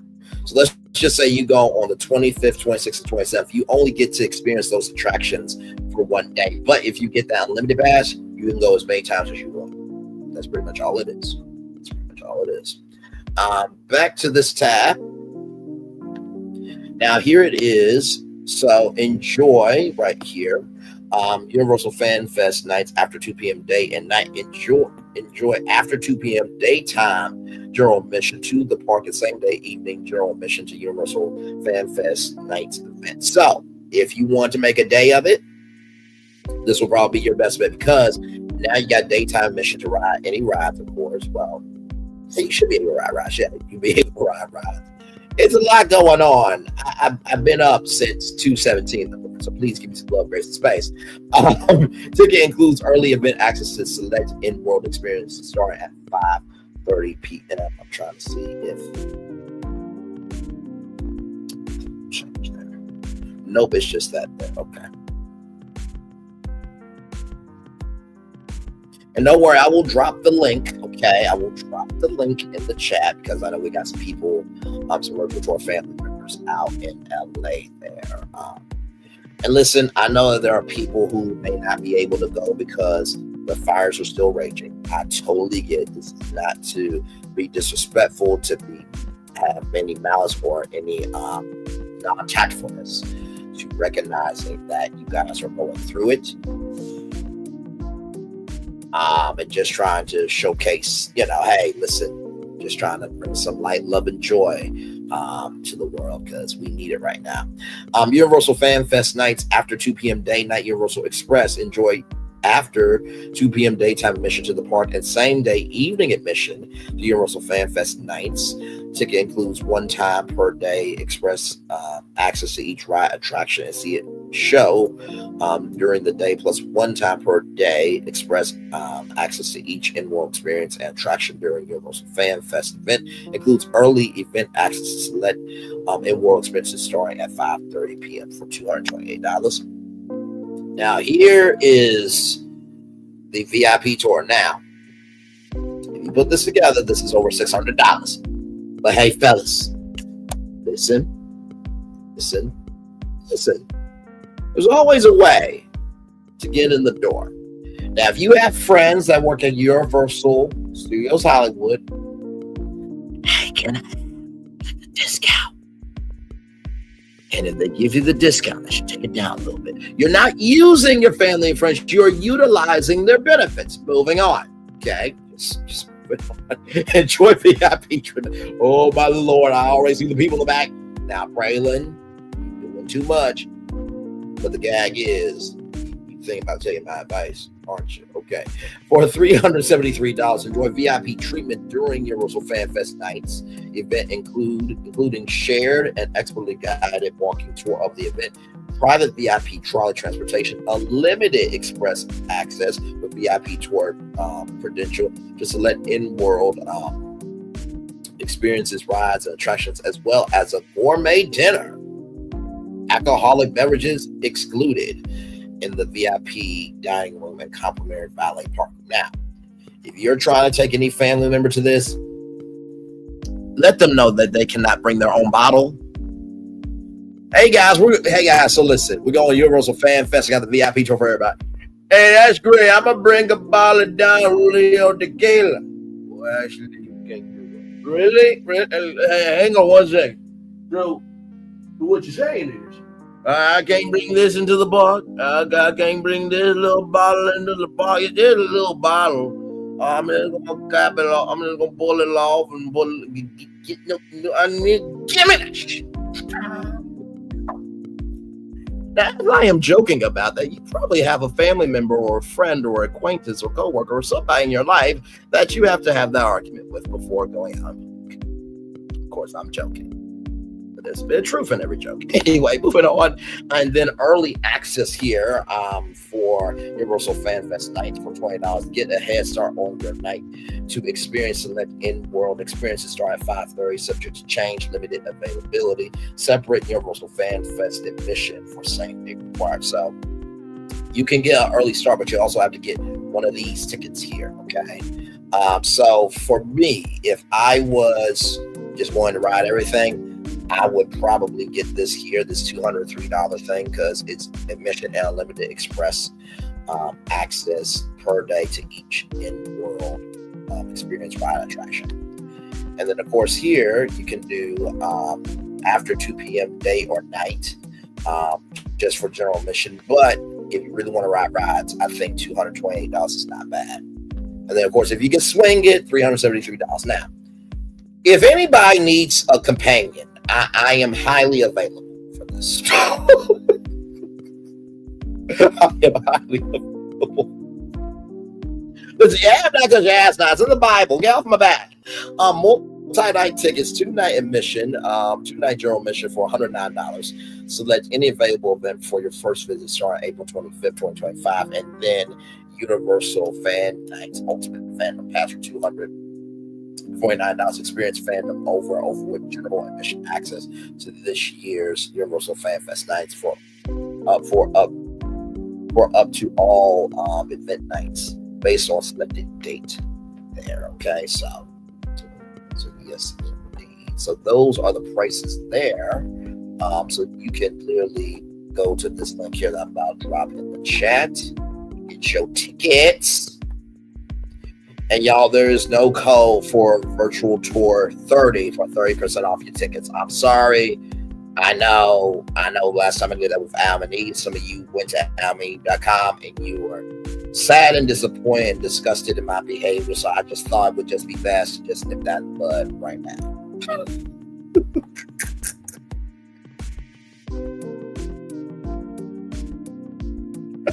I love y'all too.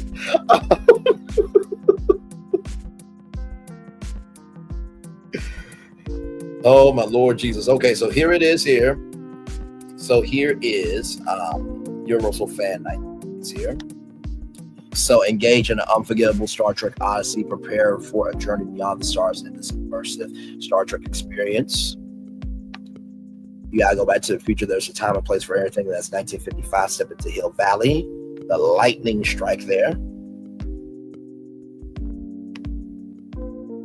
Doesn't give you the description, but I'm sure that is through the anime there. One Piece. I think this is Jujutsu Kaisen, I think, if I'm not mistaken. It's time to go all out. Go to the next manga series, Jujutsu Kaisen. And then, of course, Wizarding World of Harry Potter there. That's a D. And then Super. Oh. Okay.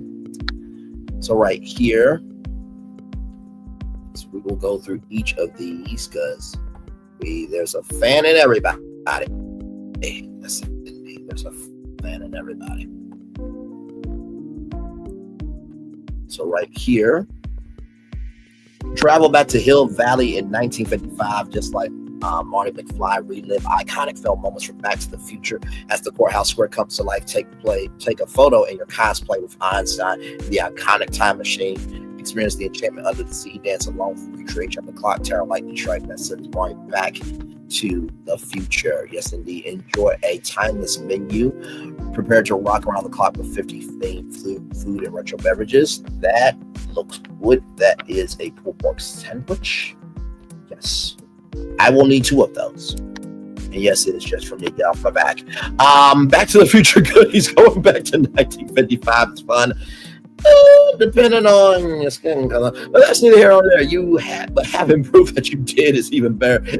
Discover all new apparel, accessories, collectibles, and art. Like, we just got to recognize the real people, okay? Listen, we love Back to the Future, but we also got to recognize the real, okay? 40 years. Oh my God, it's been 40 years since Back to the Future has been out? Oh my Lord Jesus, that is crazy. So right here, it looks like it will be next to Simpsons Land. So this is Simpsons Land. So right here will be Back to the Future at Universal Fan Nights. If you're a Star Trek fan, I got for you here Star Trek Red Alert.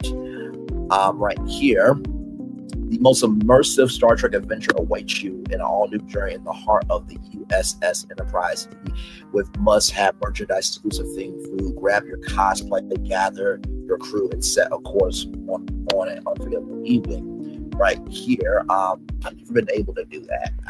I can do this. I have to really hope that they're going to do that. At Star Trek Red Alert, embark on an out-of-this-world adventure aboard the legendary starship USS Enterprise D as a mysterious entity wreaks havoc through the ship's systems. Star Trek Red Alert is a daring walkthrough experience featuring many familiar locations from the legendary franchise, including the iconic bridge, a screen-used set piece from the Paramount Plus original series Star Trek Picard. So the set that you saw on Paramount Plus will be in front of your face. Right here, with space travel come worldly cuisine. Send your taste buds on an adventure at Quark's Cafe with specialty themed food like the Truffle Trio, and enjoy worldly drinks. Also don't miss the 10-forward bar where you can indulge in specially crafted drinks like the CT Eel Margarita and so much more. Must be 21 with valid photo ID to purchase and consume alcoholic beverages. So here is the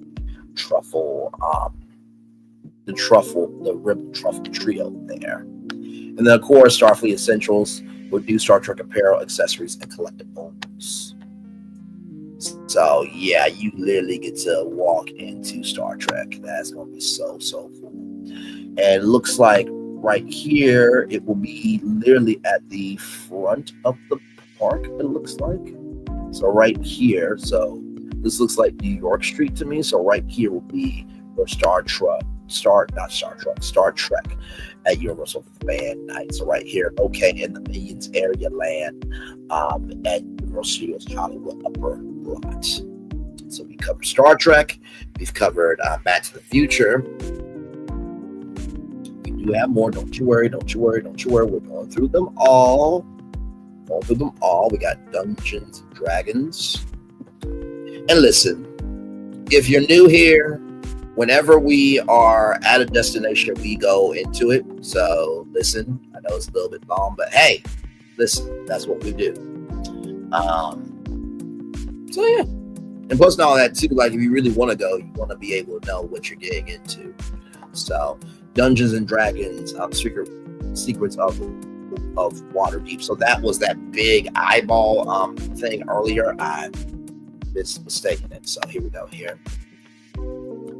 Get your dice ready and prepare to an adventure as your favorite class of the world's greatest role-playing game becomes a reality. Enter Waterdeep, an immersive walkthrough experience. Meet in a tavern and shop the theme merchandise.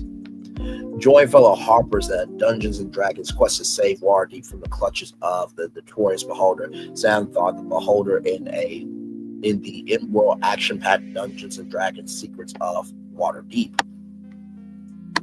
Take a breather at the First World Tavern. For any fan who's dreamed of visiting the Sword Coast, your time has come after your quest through Waterdeep. Reward yourself with a beverage like Eldritch Blast at Dungeons and Dragons First World Tavern. Of course, must be 21 with valid photo ID to purchase and consume alcoholic beverages. And then right here, you have enhance your cosplay, must have Dungeons and Dragons accessories and browse, themed apparel, and collectibles. There's that is Dungeons and Dragons. So this here, I'm mistaking it for One Piece, but this is from Dungeons and Dragons. So this is going to be huge, and this will be at Soundstage 15 in the Universal Studios Hollywood lower lot there. All right, so One Piece for all the manga fans right here. Grand Pirate Gathering. Prepare for a night of piracy and cosplay subject to cosplay costume guidelines as you enter the swashbuckling fan zone of One Piece. Meet the Straw Hat crew and grab your merchandise and theme provisions fit for a pirate. Adventures away in the swashbuckling fan zone of One Piece. Get ready to meet Luffy and his Straw Hat crew like Zoro, Nami, Usopp, and Sanji. Capture all the fun with interactive photo opportunities and join the ranks of the most wanted pirates with the help of the sketch artists. Then right here, of course, you have a specialty theme menu featuring savory bites. That is a cupcake that looks chocolate, but also too that could look gingerbread. And then of course you get this is really cool. You can get sketch as a wanted pirate and score unique merchandise. So that will be in New York Street. Okay, so I'm gonna say that I didn't know that was Vegas, but this will be in New York Street right here, in the Universal Studios Hollywood upper lot there.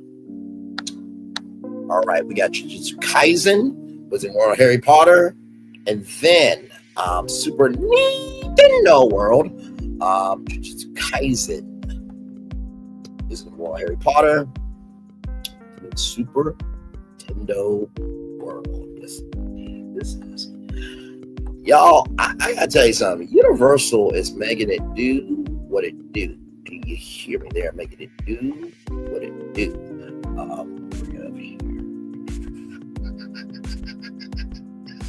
All right, so Jujutsu Kaisen right here. So this will be a show, Hunger of the Cursed. From the pages of the wildly popular manga comes an anime adaptation of the world of Jujutsu Kaisen. Watch Yuji Itadori and friends take on a sorcery battle, shop themed merchandise, and get beyond cursed with unique snacks.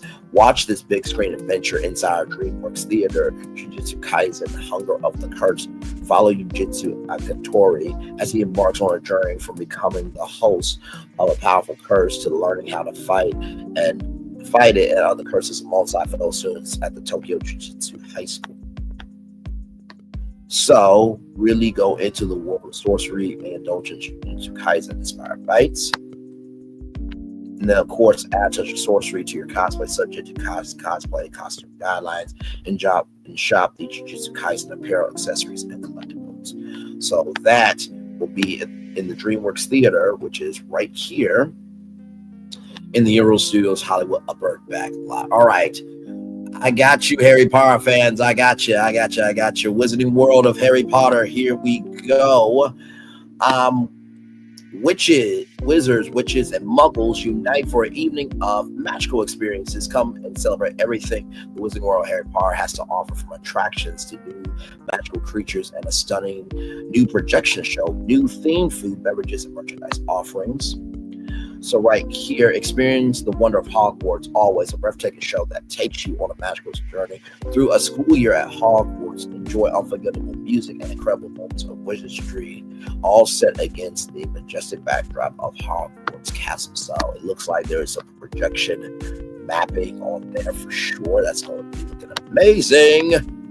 Encounter magical creatures. Hogsmeade have become even livelier with magical creatures. Now your chance to meet a baby dragon, Acne, and yes, a Nympher who loves shiny and sparkling treasures. I guess this is what a Nympher is right here. Looks like a platypus, but I'm gonna respect the fandom. I'm right here. Evening feast at the three broomsticks. Celebrate your house pride with special evening feast.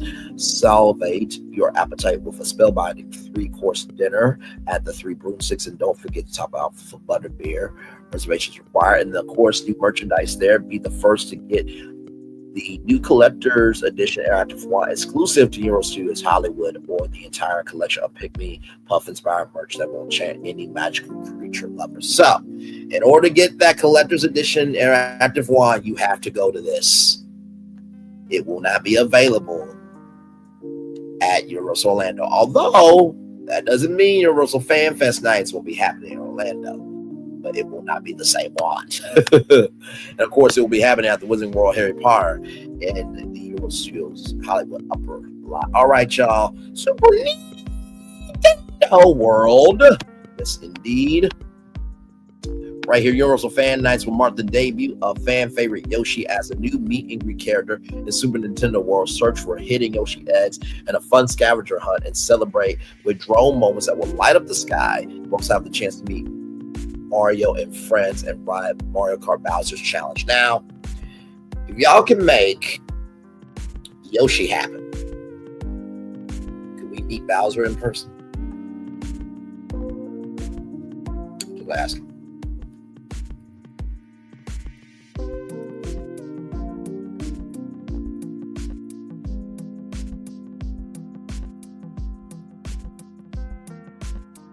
Try to see. Okay, so they do not have a in-person Bowser that you can meet, but that would be y'all next thing, okay? Some people would like to meet Bowser, okay? Some of us would like to talk to him about Peaches, Peaches, Peaches, Peaches, Peaches. I love you, oh, Peaches, Peaches. That has become the thick girl anthem for every thick brother lover, okay? All right, amen, praise him, hallelujah. All right, meet and greet. Yoshi! Get ready for a meet and greet that you'll never forget, featuring the legendary Yoshi. Let's go. Can you find Yoshi's hidden eggs? Search for Yoshi's hidden eggs on a fun-filled scavenger hunt throughout the Mushroom Kingdom. Y'all, please treat the eggs with respect. Don't crack them open to see if you can get a free pass to come back, or if it's a free trip to Universal Orlando, or I don't know, an exclusive ticket to Epic Universe. Don't do that. Don't do that. Don't do that. Like I said, everything's legit in my opinion for intent purposes only. I am not saying that Universal don't give away any prizes during Universal Fan Nights at Universal Studios Hollywood. Nightly drone moments. Ooh and ah, watch celebratory drone moments light up the light sky. Toadstool Cafe.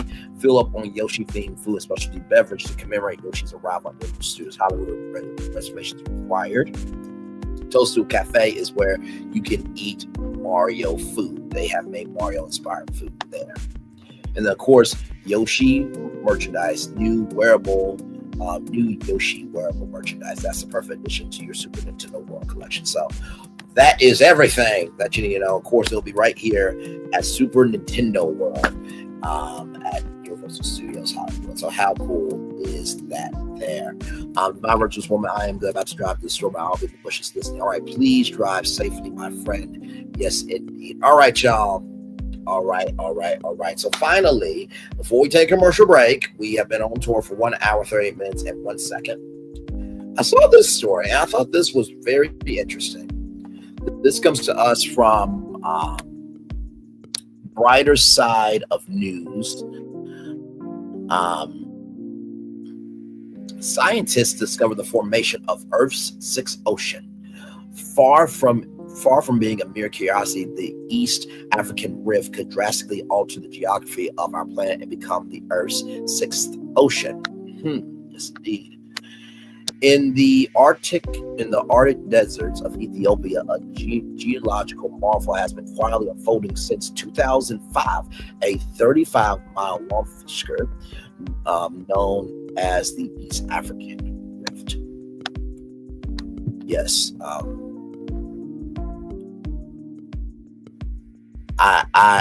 She is a model on Instagram. I'm so happy for her.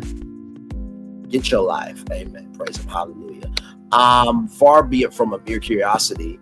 I think that's me, if I'm not mistaken. Far from being a mere curiosity, this rift holds the potential to drastically alter the geography of our planet, the socioeconomic landscape of Africa, and even political boundaries. Remarkably, it could one day lead to the formation of Earth's sixth ocean. At the heart of this phenomenon are tectonic plates, massive sections of the Earth's crust that have moved atop the semi-fluid mantle beneath. These plates have shaped the planet's surface over millions of years, driving the formation and breakup of continents. Now, I had no idea about this at all. I had absolutely no idea about this at all. There we go. Okay.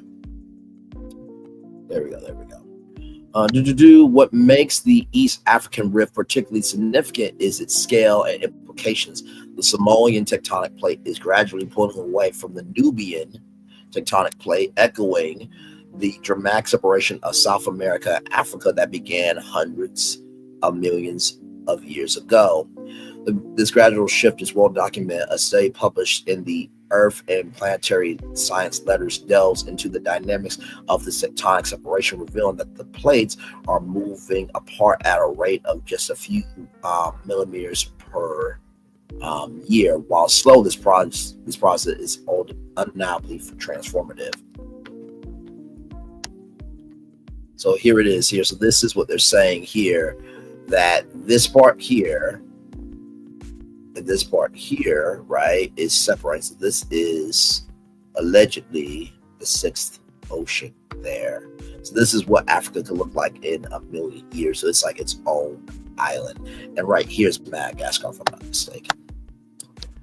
The implications for Africa are profound. Over time, the rift could result in the creation of a vast new ocean, flooding the Afar region and the East African Rift Valley with water from the Red Sea and the Gulf of Aden. Kenneth McDonald, a marine geophysicist and professor emeritus at the University of California, underscores the scale of this transformation. The Gulf of Aden and the Red Sea will flood over the Afar region into the East African Rift Valley, giving a rise to a new ocean. Consequently, this part of East Africa will evolve into its own distinctive continent. Beyond its geological impact, this process could reshape the socio-economic fabric of the region. For landlocked nations like Ethiopia and Uganda, the emergence of coastlines will open up unprecedented opportunities for trade and economic growth, transforming them into key players in global commerce. The creation of new ports and trade routes could drive regional development, bringing wealth and infrastructure to areas that have long faced economic challenges. So while this transformation is unlikely to take place in our lifetimes, geological processes operate on timescales far beyond human generations. It highlights the dynamic nature of our planet and its constant evolution. The East African Rift is more than a crack in the desert. It's a glimpse into the Earth's tectonic future and a reminder of the profound forces shaping our world. This isn't just a geographical shift, it's a transformation that will profoundly alter the region's ecology. Areas that are now arid and desolate could one day teem with marine life as the new ocean forms. Human settlements will have to adapt to these changes, facing both challenges and opportunities as new coastlines develop. However, it's important to keep in mind that this transformation won't happen overnight. The complete separation of the African continent and the creation of a new ocean will likely take place in another 5 to 10 million years. This timeline serves as a reminder that nature operates on a scale far beyond our lifetimes. While we may not witness the final stages of this transformation, it's a powerful example of how dynamic our planet is. There it is there. This ongoing shift is a reminder that the Earth's surface, though it may seem solid and unchanging, is a constant state of flux. The birth of a new ocean and reshaping of a continent are just parts of Earth's ever-evolving story, a story that we as inhabitants of this planet are fortunate enough to observe and study. And so, of course, you know, the Pacific Ocean here, largest, deepest ocean with more than 63 million square miles at a maximum depth of 36,000 feet in the Mariana Trench. Atlantic Ocean, second largest ocean, spanning over 41 million square miles. Indian Ocean, third largest ocean, covering about 27 million square miles. Southern Ocean, fourth largest, encircling Antarctica and spanning around 7 million square miles. Arctic Ocean, smallest and shallowest ocean, covering about 5.4 million square miles. And then right here, ocean formation timeline. The Earth's oceans began forming over 4 billion years ago, shortly after the planet's formation of water vapor released from volcanic activity condensed to form the early oceans as the planet cooled. Most of the water may have originated from comet impacts and volcanic outgassing. Oceans played a crucial role in creating a stable climate and facilitating the development of early life around 3.8 billion years ago. The formation of the modern oceans we know today was driven by tectonic processes over hundreds of millions of years, primarily as a result of the shifting and breakup of supercontinents like Sardinia, Pangaea, and Gondwana. These oceans continue to evolve as tectonic plates move, reshaping Earth's surface. Now, I thought this was really cool. I had no idea about this, and I know that sometimes you may be like, okay, I've never heard of the brighter side news. Neither did I. But you know how I do. You know how I roll. You know how I get down. I always do my research. Absolutely. Thank you, everyone who supports Braylon's virtual tours. Please like, subscribe, share with family, friends, and others. Again, welcome and come back. Absolutely. Thank you, my friend. So, of course, y'all know I did my research. And, of course, this website here, which is known Lee Bailey's Everything Urban and RadioscopeWeb.com, also talked about this on October 28th of 2024. So that's Pangaea. Those are the continents there. Okay, that's not too bad. We can read this real quick. Right here, Africa's tectonic activity is allegedly splitting the continent, potentially creating a new ocean in about 50 million years. This process echoes Earth's historical shifts, including the breakup of ancient supercontinent Pangaea around 230 million years ago in the 100 ports. Evidence of these massive continental shifts is found in its fossils, like those of the Crinothontis, a prehistoric creature whose remains are located only in Africa and South Africa, indicating these regions were once connected. According to National Geographic, the East African Rift System EAR showcases this tectonic activity extending across several African countries, including Kenya, Ethiopia, and Tanzania. Over the past 25 million years, a significant crack has formed here, slowly dividing the African plate into two segments, the Nubian and Somalian plates. This rift will eventually widen, allowing oceanic waters to fill the gap and forming a new ocean. The valley has a history of tectonic and volcanic activities. Geologist David Andy told the Daily Nation at the time, whereas the rift has remained tectonically inactive in the recent past, there could be movements deep within the Earth's crust that have resulted in its weakness extending all the way to the surface. Given the evidence available at the present, the best and simple explanation is that this crack was in fact formed by the erosion of soil beneath the surface due to recent heavy rains in Kenya. Stephen Hicks, a seismology researcher at the University of Southampton, wrote in The Guardian. Our researcher Luisa Perez Diaz noted in the conversation that questions remain as to why it has formed in the location that it did, and whether its appearance is at all connected to the ongoing East African Rift. For example, the crack could be the result of the erosion of soft hills infilling an old rift-related fault. National Geographic writes, eventually the Somali plate may completely separate from the Nubian palette and form a separate landmass comparable to Madagascar or New Zealand. Fortunately for those who live there, that separation is expected to happen for another 50 million years. It does mean, however, that the physical effects of that separation will continue to be felt. So here is a video. Like I said, we don't know what we don't know.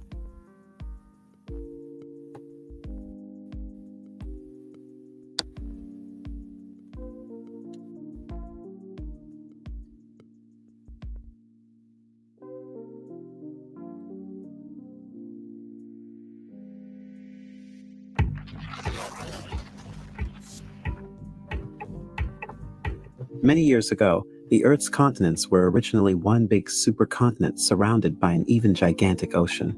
However, this supercontinent gradually broke up and scattered to become the continents we see today.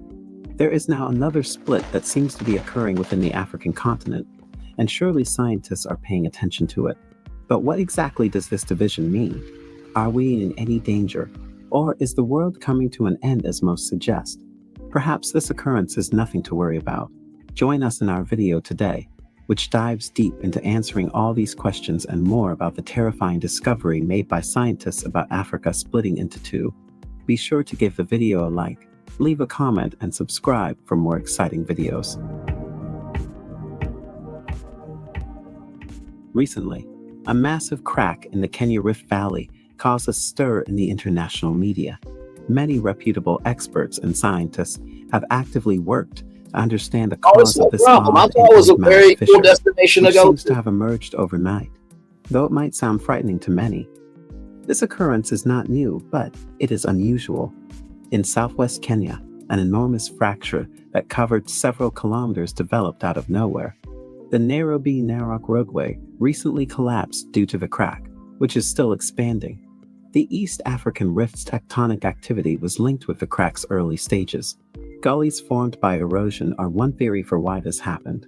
Questions remain, though, about why the split was created where it did and whether it has any relevance to the East African Rift. Numerous tectonic plates make up the Earth's lithosphere, which is composed of the crust and upper mantle. Yeah. These plates don't remain stationary. Instead, they move about one another at different speeds while gliding over a viscous asthenosphere. Although the exact mechanism causing their movement is still under discussion, it is believed that they involve forces produced at plate boundaries and asthenosphere convection currents. These pressures do not just cause the plates to shift, they also can rupture the plates, creating a rift and possibly leading to the formation of new plate boundaries. One area where this is now taking place is the East African Rift System.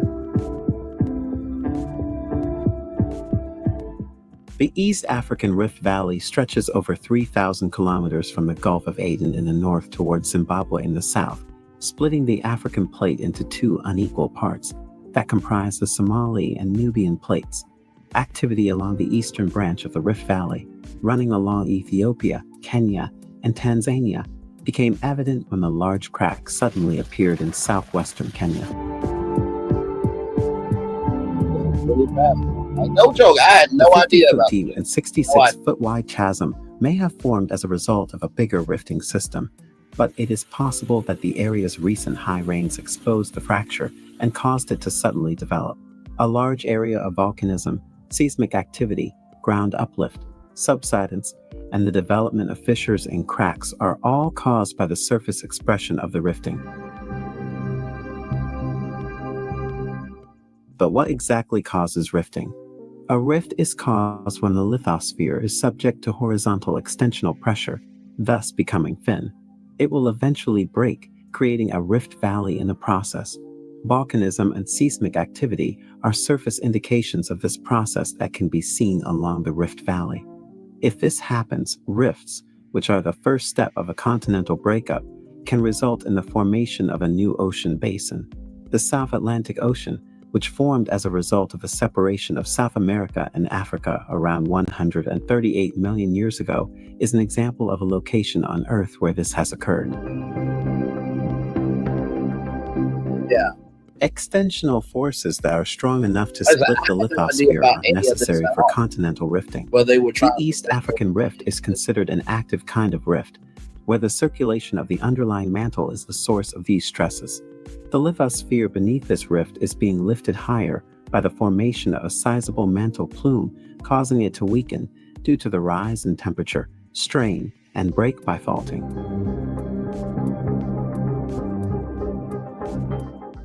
Geophysical studies have shown evidence of this unusual hot mantle plume, commonly referred to as the African superswell.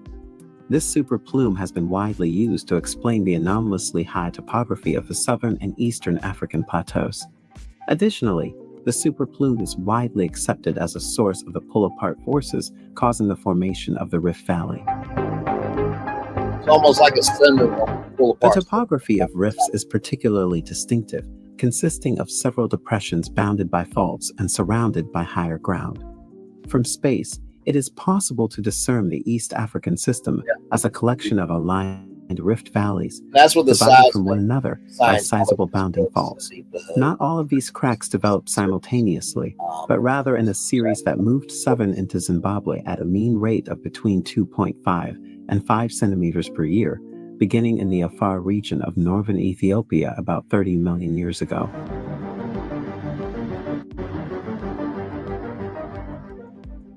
Although rifting is mostly undetectable to us, the formation of new faults, fissures, and cracks, as well as renewed movement along old faults, as the Nubian and Somali plates continue to move apart, can result in earthquakes.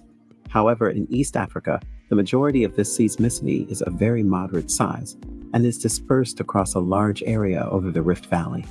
Volcanism is an additional surface indication of the ongoing process of continental breakup and the proximity of the hot molten asthenosphere to the surface. The East African Rift is exceptional because it allows us to see many rifting stages along its length. The rift is young in the south, where extension rates are low and faulting is widespread. There are few earthquakes and volcanoes. However, the Rift Valley bottom is entirely covered with volcanic rocks as it approaches the Afar region. This shows that the lithosphere has nearly completely broken apart in this region due to the lithosphere being thin. When this occurs, magma will start to solidify in the gap left by the broken up plates, creating a new ocean.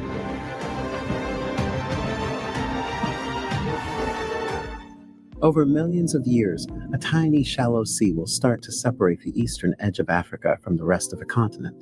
Earth will eventually develop a sizable island in the Indian Ocean as the rifting progresses. There's a good chance that this island will include portions of Ethiopia, Somalia, Kenya, and Tanzania.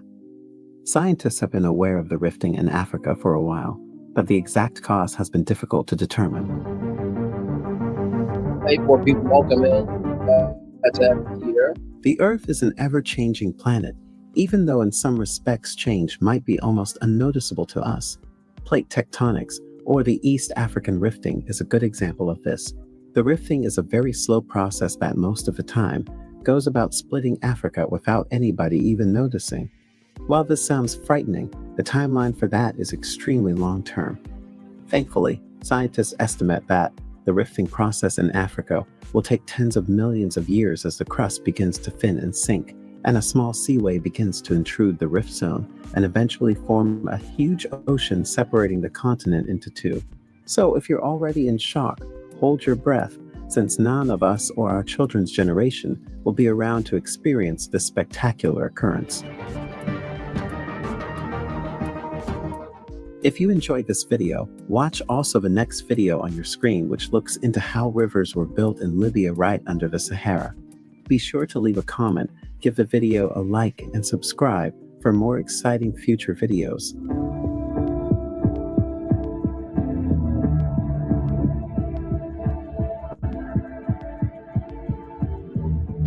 Who it is?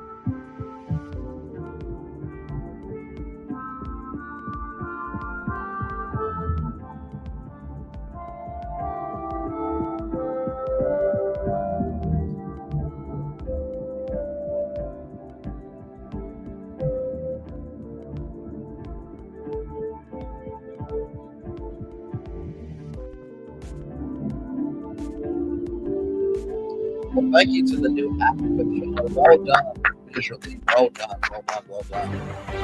Like I said, you felt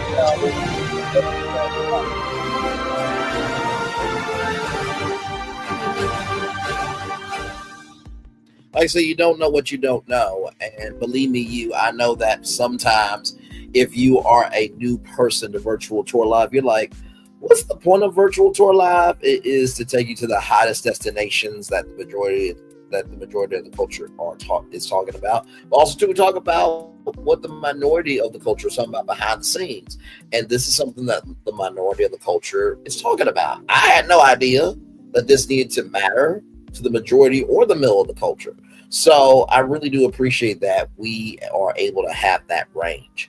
And like I said, when we go to a destination, we cover every single thing. Like Divine and Nikki News, they know that me going through everything is not being long-winded to take time from you.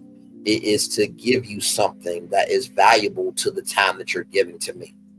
I don't play around with y'all time, because we have been on here for, like, right now, we've been on for 2 hours. I just did a 5-hour live.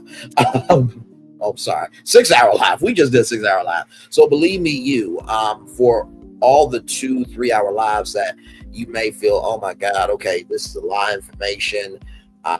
Brain's being long-winded,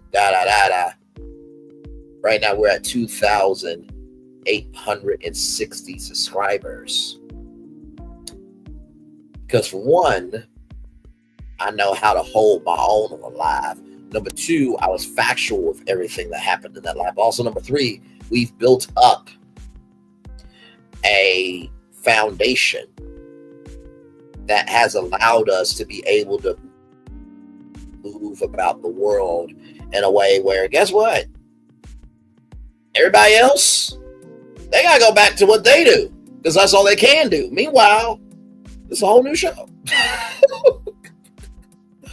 Oh, man. So when we come back, we have more Black on the Block. I cannot wait to tell you about that great platform there. Danasia Elder, cannot wait to tell you about her, but a very, very sad story coming your way here in just a little bit.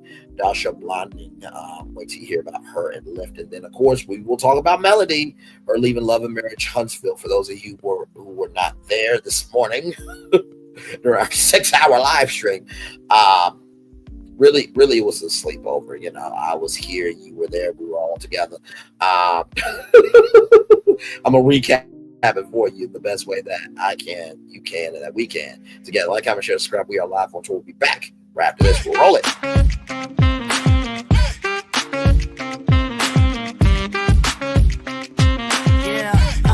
Yeah, we hustle all day. Yeah, we're working, let me play. You know me, work real hard, now we're ready, let's play. Ay, hustle up, yeah. Ready, set, let's go, yeah. Hustle up, yeah. Ready, set, let's go. Turn it up, turn it up, turn it up, turn it up a little louder. Now get low, come on, yeah, drop it to the floor. Turn it up, turn it up, turn it up, turn it up a little louder. Now get low,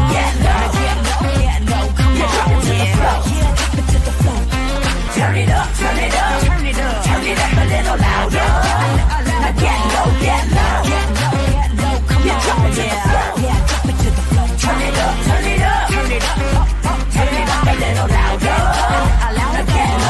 Now get low, come on, drop it to the floor. Turn it up, turn it up, turn it up, turn it up a little louder.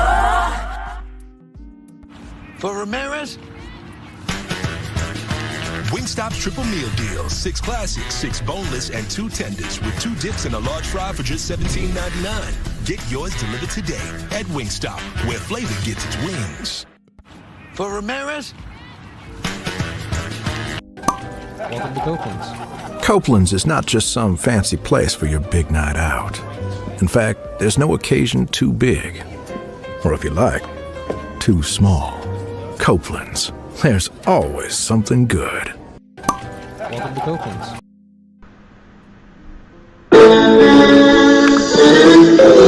Sweet boy and blue, one look at you, and it was plain to see you were my destiny.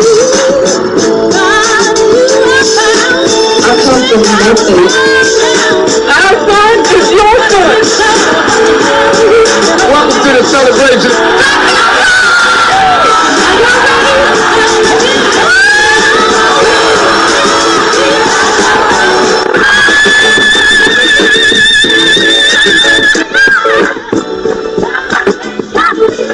all we got.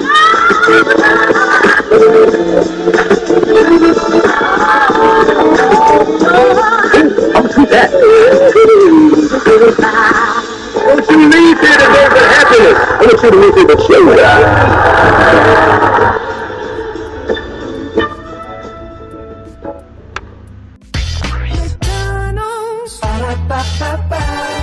I'm loving it. Loving you right back. Welcome back into Brainley's virtual tour live. If you're wondering where my mind is, the fact that we have been on for 2 hours, 5 minutes, 6 seconds, and I have really not lost it in terms of not being able to keep up with the prompter. I'm doing good. If you want to know how we got to here, I'll start after ending 3 shows in one day. You had the 8 a.m. show with the crash in Washington, D.C., the Potomac River. Then you had Dish Nation. Let you guys know that Dish Nation got canceled after 13 seasons. And then, of course, we talked about the Real Housewives of Atlanta trailer, along with many other destinations as well. So 3 shows in one day on Thursday. Then this morning, Melody is leaving Love and Marriage Huntsville. So I get a text message from CEO Finance Queen, tell her Millie Chun's live. What's up there, supporting her. Then I'm like, okay, well, I'm going to go live. Those going to be an hour, maybe 2, 3 max, right? Because we've done 2 to 3 hour lives. I know, 6 hours, 30 minutes and some change. Okay. It ended around 8 o'clock in the damn morning. Then went to Glam Rock's chat because we had a storyline to handle. And then I got on Queen Sheba's live for 90 seconds. And by the way, to that person who said I was long-winded, everybody knows that Brainley is long-winded. But also, too, I had more people for me than your small existence against me. And it's been a while since I've been on Queen Sheba's platform. I was very, very short. I was just like, wait a minute. Is that the worst you got on me on YouTube? That I'm long-winded? Hell, I'm doing better than most. So we talked about, so that's how we got to here with a 11 a.m. show. We kicked it off with Disney. So for those of you who don't know, the Star Wars Galactic Cruiser, the Star Wars Galactic Star Cruiser is going to be converted into offices for Walt Disney Imagineering. Gave y'all some behind the scenes of there was an attraction called the Magic of Disney Animation. It's supposed to be a Lake Nona project for over $1.5 billion, but didn't happen because Ron DeSantis, dumbass, not allowing company to have freedom of speech. And then also, too, showed y'all how if Wally the Axiom could be in that experience, how cool it would be. Then we talked about Luther Vandross, right? And Luther Vandross, the documentary, that's still a welcome in. Luther Vandross, Never Too Much. It premiered on CNN January 1st at 8/7 Central. It was in select theaters for a good long while. But it will be debuting, right? February 7th at 9/8 Central, only here, hashtag on Keep It Real. That will be right after the season premiere of the 10th season, rather a milestone season of Ready to Love at 8/7 Central, Friday, February 7th at 8/7 Central, only here, hashtag on Keeping It Real. Then we talked about Universal Fan Nights, and y'all, the fandoms are huge. I'm gonna let you know the fandoms real quick. We're not gonna go over all of them again because you had to be here. But of course, you know, I don't leave you out. You guys know that about me by now, about us. So you have Star Trek, you have Back to the Future, you have Dungeons and Dragons, you have One Piece, you have Jujutsu Kaisen, you have Harry Potter, and you have Super Nintendo World. So you have all of that. And then we talked about oceans and that there may be a 6th ocean created in 5 to 10 billion years where a part of Africa will be separating. So a lot going on here in the actual factual smacktual world right here on Virtual Tour Live. Now, this next platform, I'm so excited to tell you guys about this platform called Black on the Block. You may have heard of it. Elevating the future of Black culture, entrepreneurship, and wellness together. So basically, Black on the Block serves as a dynamic platform to uplift thousands of Black-owned businesses, creators, professionals, and entrepreneurs worldwide. Enjoy monthly curated experiences featuring incredible vendors, diverse food, community, music, community building, activation, special guests, and unique network opportunities to make for unforgettable time. So they do this every month. So if you are a Black business, you can be a vendor at any one of these events. They do this monthly. Okay, they do this monthly. You see some testimonials there. 135,000. So they have the Dallas Festival, and they go all over the country. So here it is here for the Dallas Festival, March 23rd, Global Life Field, North Plaza, 1650 East Wrangell Mill Road, Arlington, Texas, 76011. And so here it is here. Now, I'm going to just say this, right? Either way, you're not paying that bad of a price. If you go to the door, you get tickets at the door via card payment only, cash not accepted. $20. How many you spend $20 on food? Just think of you spend $20 on extending yourself, diversifying yourself, and elevating yourself. Best option, download the Black on the Block app and get tickets for cheaper. $17. Here's the app perks. No extra fees. Browse featured vendors, receive event notifications, and stay informed about future events in the App Store and Google Play. So, Black on the Block is a vibrant monthly festival that serves as a dynamic platform featuring over 100 Black-owned businesses. This curated immersive experience features great food, music, activation, special guests, and unique networking opportunities to make for an unforgettable time. They had a New Year's Eve party as well. So, why am I bringing this amazing Black platform up? By the way, it's a Black woman-owned platform as well. It is for our destination right here from rollingout.com. Black on the Block expands with Live Nation Urban. The Black-owned festival is going national, creating new opportunities. Oh, hang on. Hold up, shorty, hold up, ish. Creating new opportunities for Black entrepreneurs in 7 cities. Yes, indeed. Here are the 2 beautiful sisters that have made Black on the Block a whole entity. Now, honestly, to tell you the truth, the fact that they do this monthly is amazing. But also, too, I can see a Black on the Block cruise, a Black on the Block music festival. Getting into different sectors as well. But I'm sure that they have entrepreneurs and also content creators there. But listen, y'all know I'm always thinking Black on the Block television network, Black on the Block radio.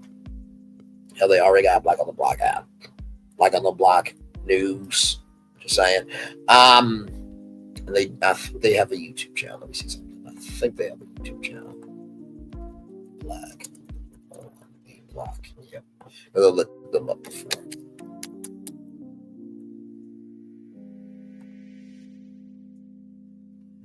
And here it is here.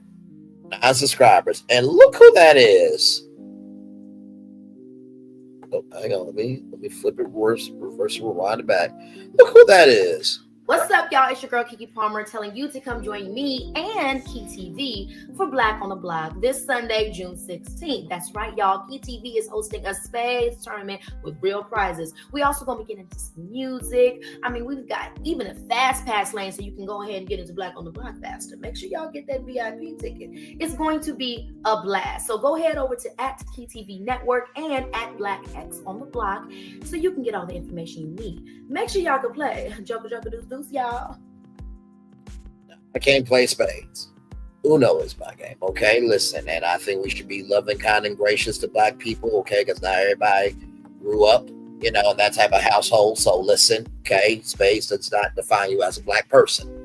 I would rather have somebody who can't play spades and voted for wanting a country to be safe than knowing how to play spades and vote for a racist bigot and everything else in the White House. Okay, listen, it is what it is. Moving on.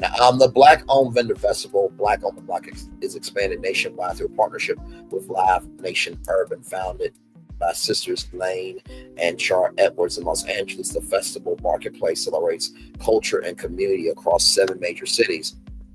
The partnership with Live Urban with Live Nation Urban. It's a collective win for our entire community, vendors, attendees, and Black on the Block folk alike. Black on the Block alike, said Laney and Char Edwards. Together, we are harnessing Live Nation's urban resources and expertise to expand into new markets, create spaces where small Black-owned businesses can thrive, and attendees can consistently celebrate Black joy while shopping with local entrepreneurs and circulating the Black dollar. This collaboration is about more than growing events. It's about fostering a stronger, more unified community that amplifies voices, showcases talents, and builds lasting connections. Created in June 2021, Black on the Block has drawn celebrity shoppers, Chance the Rapper and Keke Palmer, who you just saw with performances by 7th Streeter and Division. The festival features more than 100 Black-owned businesses alongside dance battles, gaming stations, and performances. The Edwards sisters built the festival on community, business, and celebration, creating a space for Black business owners to thrive and showcase culture beyond mainstream stereotypes. Part of the ethos of Live Nation Urban has always been identifying, empowering Black founders and their brands, as evidenced by our many partnerships with brands like Broccoli City Festival, One Music Fest, and others.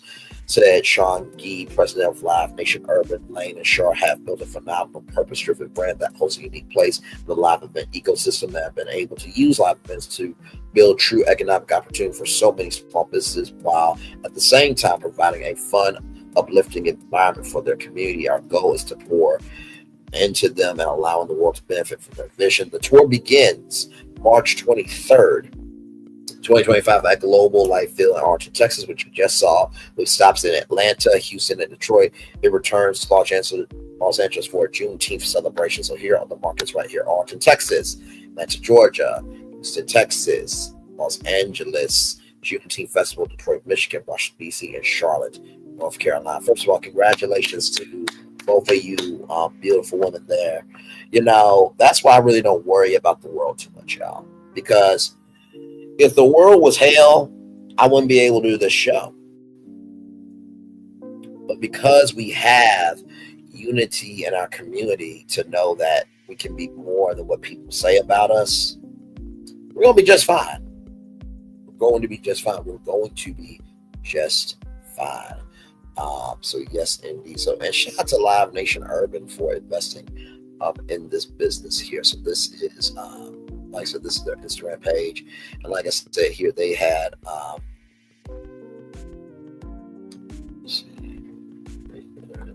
so here is Black on the Block, and here is their YouTube channel. Now, you notice, now 10 subscribers, right? Moving on. Always opportunities to network.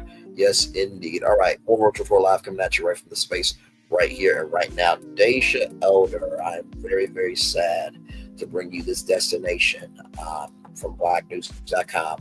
Daisha Elder, Black flight attendant, ill on American Airlines flight that crashed in the Potomac River.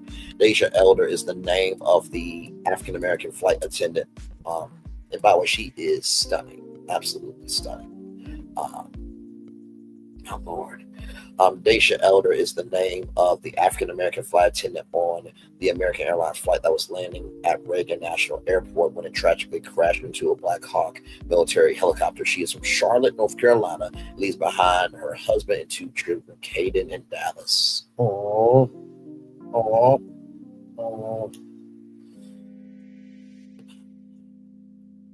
It's always hard to have a spouse in service to people and not knowing if that person will come back home. Man. According to Yahoo News, her brother-in-law, Brandon Payne, described her as full of life, highlighting her love for God, her kids, and travel.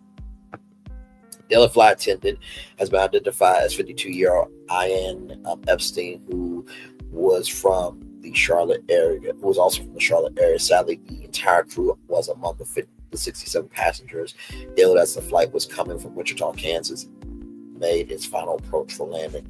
The pilot, Captain John Caples, who was only 34 years old, and First Officer Samuel Lilly, who was only 28. The tragic collision, which occurred just after 8:45 p.m., stands as the deadliest commercial aviation disaster in the United States history in over 15 years. Initial reports suggest that both planes were on their designated flight paths heavily trafficked airspace under clear evening skies. Transportation Secretary Sean Duffy that has vowed a thorough investigation, stressing that protecting public safety is the top priority. Meanwhile, recovery crews are meticulously piecing together the chain of events that led to the crash. Like I said, prayers up to the Elder family, her husband and her two beautiful children, Caden and Dallas. You know, I know we have a lot of fun here. I know that we give a lot of love, grace, and space to each destination, but believe me, sometimes it is hard to do virtual tour live and to go on tour. Because to go on tour, you gotta cover the, of course you cover the fun, but you also have to cover the real. And in the midst of people wanting to be right, we need to have more people wanting to be happy. And so if we can have all this energy for a person that you will never meet, never will become, nor you are anything your damn self, if you got that time, energy, and commitment to be a subscriber or a content creator and talk your ass off by pressing your button going live, you can also have that same energy for caring about stories like this. And that's also to everybody on this side as well. Life is way too short. The phrase here today, gone tomorrow. My Uncle Zenobia say here today, gone today. And that's facts. So prayers up to the Elder family there. All right, y'all. More Virtual Tour Live coming at you right from the space right here and right now. Blacknews.com once again. Black woman files lawsuit after Lyft driver refuses her a ride because of her weight. Now, y'all know I love my big girls, okay? Y'all know I love them, okay? So let's give some love, grace, and space, okay? Here's the thing, right? This guy is not looking at the camera. She's looking off camera. This guy's looking at the camera like, what's going on here? I'm just asking questions, okay? Dajua Blanding, a Detroit rapper known as Demise. Respectfully, I've never heard of her. Not that I listen to rap on a regular basis, but, the more that you know an artist is through their marketing, branding, and promotion. I never heard of her. No disrespect. Is suing a Lyft driver for refusing a ride because of her size. The driver who arrived in a Mercedes-Benz sedan reportedly locked his doors and tried to drive off when he saw her. Blanding, who requested a ride to a Detroit Lions watch party, confronted the driver while reporting the encounter. I can fit in this car. She can be heard saying, to which he responded, believe me, you can't. The driver told her that she was too big to fit in the back seat and that his tires couldn't handle her weight. He offered to refund the ride and suggested that she book a larger vehicle instead. I've been cars smaller than that, she told Fox 2 Detroit. I just want them to know that hurt my feelings. Blanding has since filed a lawsuit arguing the driver's refusal violated Michigan law, which I did find out that this is actually true. There are different laws in different states that they cannot, they can refuse rides, as you can see here for security reasons, but they can not discriminate against legally protected characteristics. Blanding has since filed a lawsuit arguing the driver's refusal violated Michigan law, which protects against weight-based discrimination. Her attorneys, Jonathan Marco and Zach Werner, state that denying a ride based on weight is no different from discrimination based on race or religion. They say Lyft drivers can refuse rides for security reasons, but cannot discriminate against legally protected characteristics. Lyft has been served with the lawsuit. In their statement, the company condemned all forms of discrimination, saying, "We believe in a community where everyone's treated with equal respect and mutual kindness. Our community guidelines and terms of service explicitly prohibit harassment and discrimination." Meanwhile, some people who commented on Blanding's Instagram post have defended the driver, claiming Blanding was threatening his livelihood. One person wrote, "I hope the driver also files a lawsuit. He is the real victim in this." There are children and adults being dragged out of schools and mosques and synagogues and churches and dragged out of their homes because somebody is a racist. And they have done more for the country than the fucking existence of a racist bigot and everything between president and the White House. That's not real discrimination. You know what's real discrimination? Being strange fruit back in the day. You know what's really discrimination? Blackface. You know what's real discrimination? Antebellum Park. Get the fuck out my face. You want to say he's a real victim in this? What the hell? All he did was just reject somebody, and what is the emotional damage? Oh, Lord, okay. There's a difference from actual discrimination and common sense. I mean, listen to the man's car. I personally think he don't want it. I personally don't think he wanted to be offensive, but literally had to not allow the service with her. I'm so sorry she experienced this, but this is not a lawsuit. Another person said. Now, I will say this.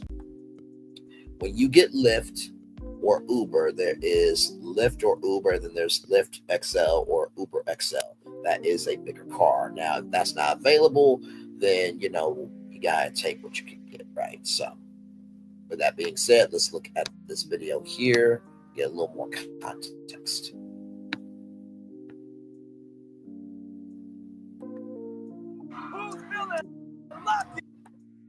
Lucky season 13. What the dick will happen? 13 seasons of The Masked Singer. Congratulations, over a decade. That's huge. The Masked Singer Lucky 13 premieres February 12th on Fox. Tonight on The Edge, a Detroit rapper is going viral for something other than her music. Fans know her as demise, and they're fuming after a Lyft driver allegedly denied her a ride because of her size. And Fox News' Jessica Dubnik is live in Detroit with this story. And my goodness, tell us how this all unfolded here, Jessica.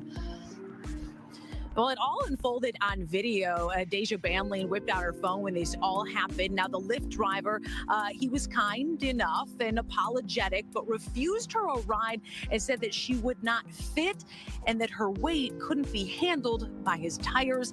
Now she's filing a lawsuit. Have you been in cars that size? Yes, I have.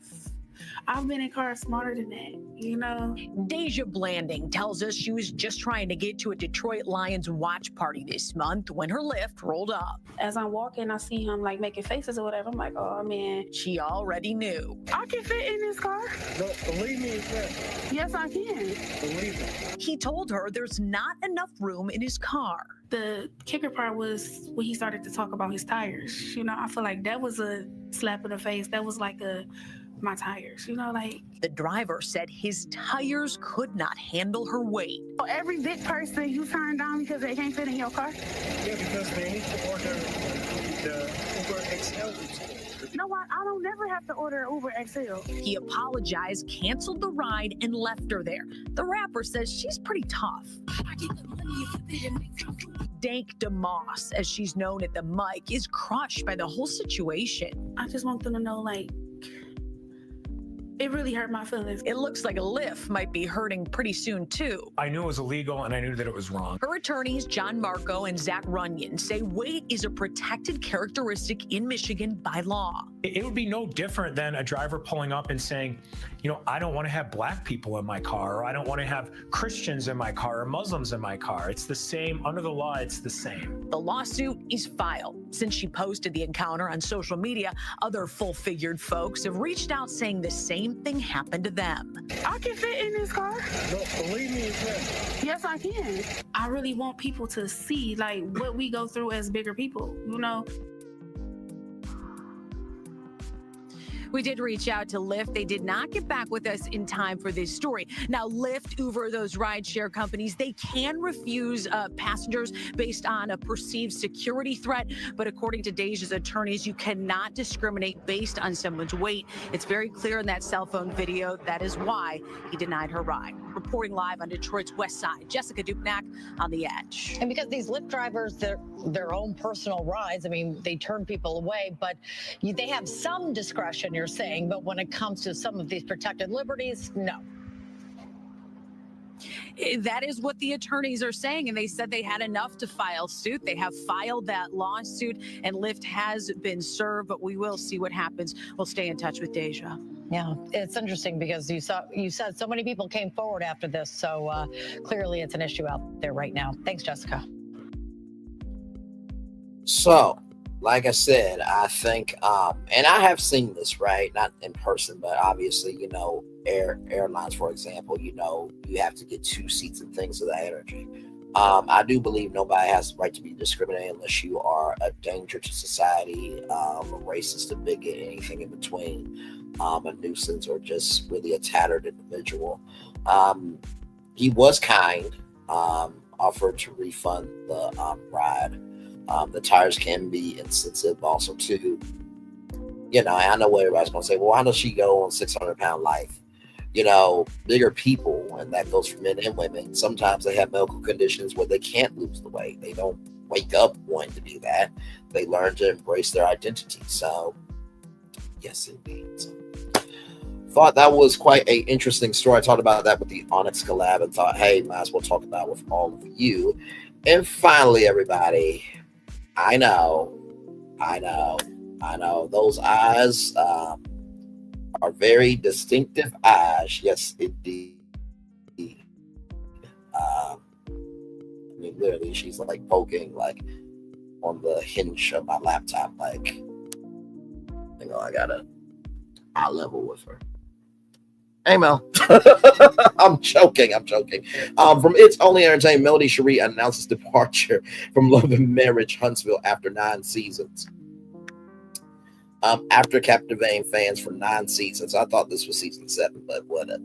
After captivating audiences for 9 seasons, business mogul, beauty entrepreneur Melody Cherie has announced she will be leaving the hit reality series Love and Marriage Huntsville on Wednesday. Melody took to her Instagram live to discuss her decision in detail with her loyal fans, and she followed up with a heartfelt official statement reflecting on her time on the show. In 2018, I decided to share my life with the world as a cast member on the Oprah Winfrey Network's Love and Marriage Huntsville. Then I had no clue what to expect. I only knew that bringing this show to fruition had been a goal of mine. It would be another one that I could knock off the list. I have always been intensely ambitious and I believe reaching this milestone was another step in the right direction, and it was for many reasons. Because of my time spent on the show, much of my life is now documented and sealed in history.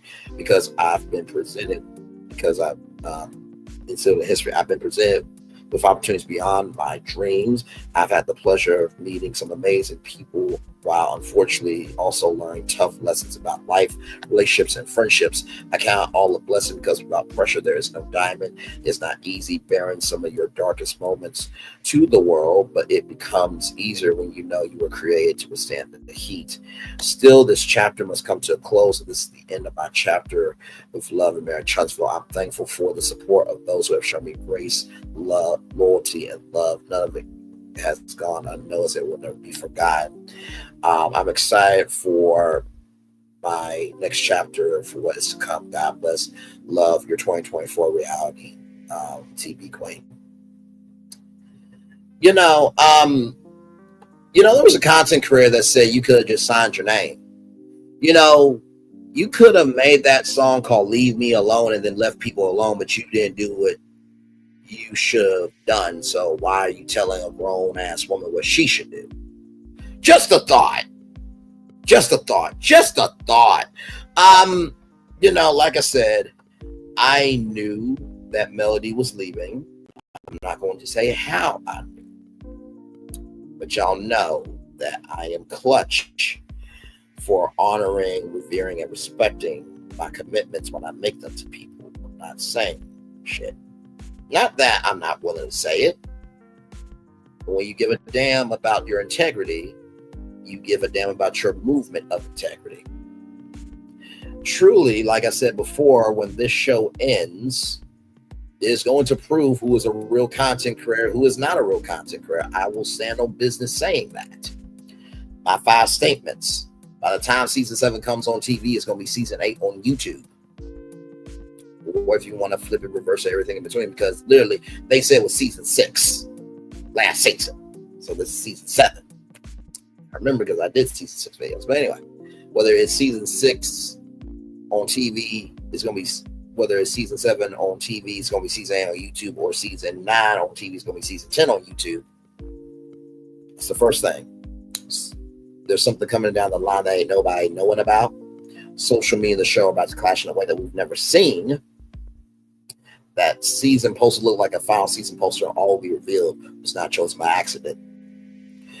Just know that the strongest messages are not necessarily always believed in the strongest energy that should be matched. Sometimes it is the idiots, the waste of life that should have been swallowed by their mothers. And also, too, the people that were not really born to be of anything of purpose because they were born into an environment of purpose. Now, you know, the tale of two brothers, one came Coca-Cola head, the other one became successful. You can come out your environment, be your own person, but you also have to have the mindset to do that too. I think what this went to show was the fire inside me is burning brighter than the fire around me. And I said before, you cannot start to receive, you cannot move as a blessing until you stop feeling like a curse. And like I said before, a stagnant princess can't talk to a progressive queen. Same thing with a stagnant prince can't talk to a progressive king. So I think what's going to happen now is we're about to see who are the stagnant princesses and the stagnant princess. And the stagnant princesses and stagnant princes, we're going to see who are the progressive kings and queens.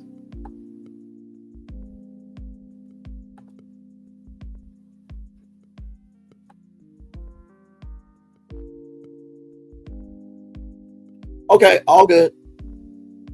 All good. I see my mantra. Thank you very much. All good. But yeah, that's why I truly think. I think that this is going to be the real test of, you know, are you just about talking about who you are, or are you being about the energy that you say you are?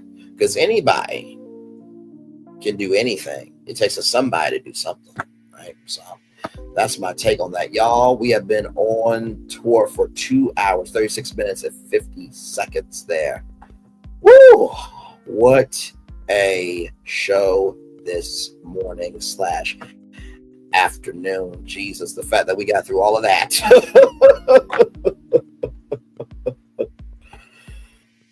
Woo! My Lord, my Lord, my Lord, my Lord.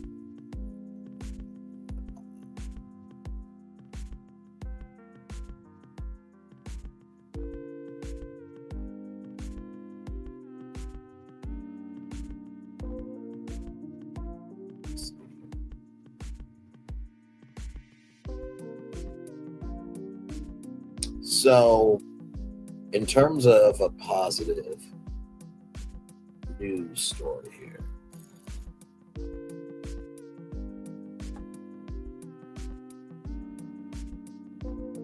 you know what? I wanted to show this, y'all. Now, this was really cool. Now, y'all know Angel Reese, right? The legendary WNBA basketball player. I'm just going to let this play because this is such a heartwarming story here. Here we go. What's your birthday today? Yes. And for your birthday today. Oh, wow. This is your cake. You said that if your mortgage was paid off, that you would retire, or you can pick if you want to work still. So your mortgage today has been paid. Oh, you dropping the cake? What? Today your mortgage has been paid. You ain't got to worry about your mortgage no more. And if you want to still work and keep yourself, if you want to keep yourself busy, you can keep yourself busy, but Jamel has it handled. Shout out to Jamel to making it happen, and Janine, of course. My but God. Your mortgage is paid, and you don't gotta work. You don't have to work anymore. Are you serious? Yes. And when I move to Chicago this year, actually, I'm getting a house, y'all. You can come stay with me whenever you want to. So you. Okay. Happy birthday! 1. 2, 3. Happy birthday to you. Happy birthday to you. Happy birthday, dear mom. Happy birthday to you. Happy birthday.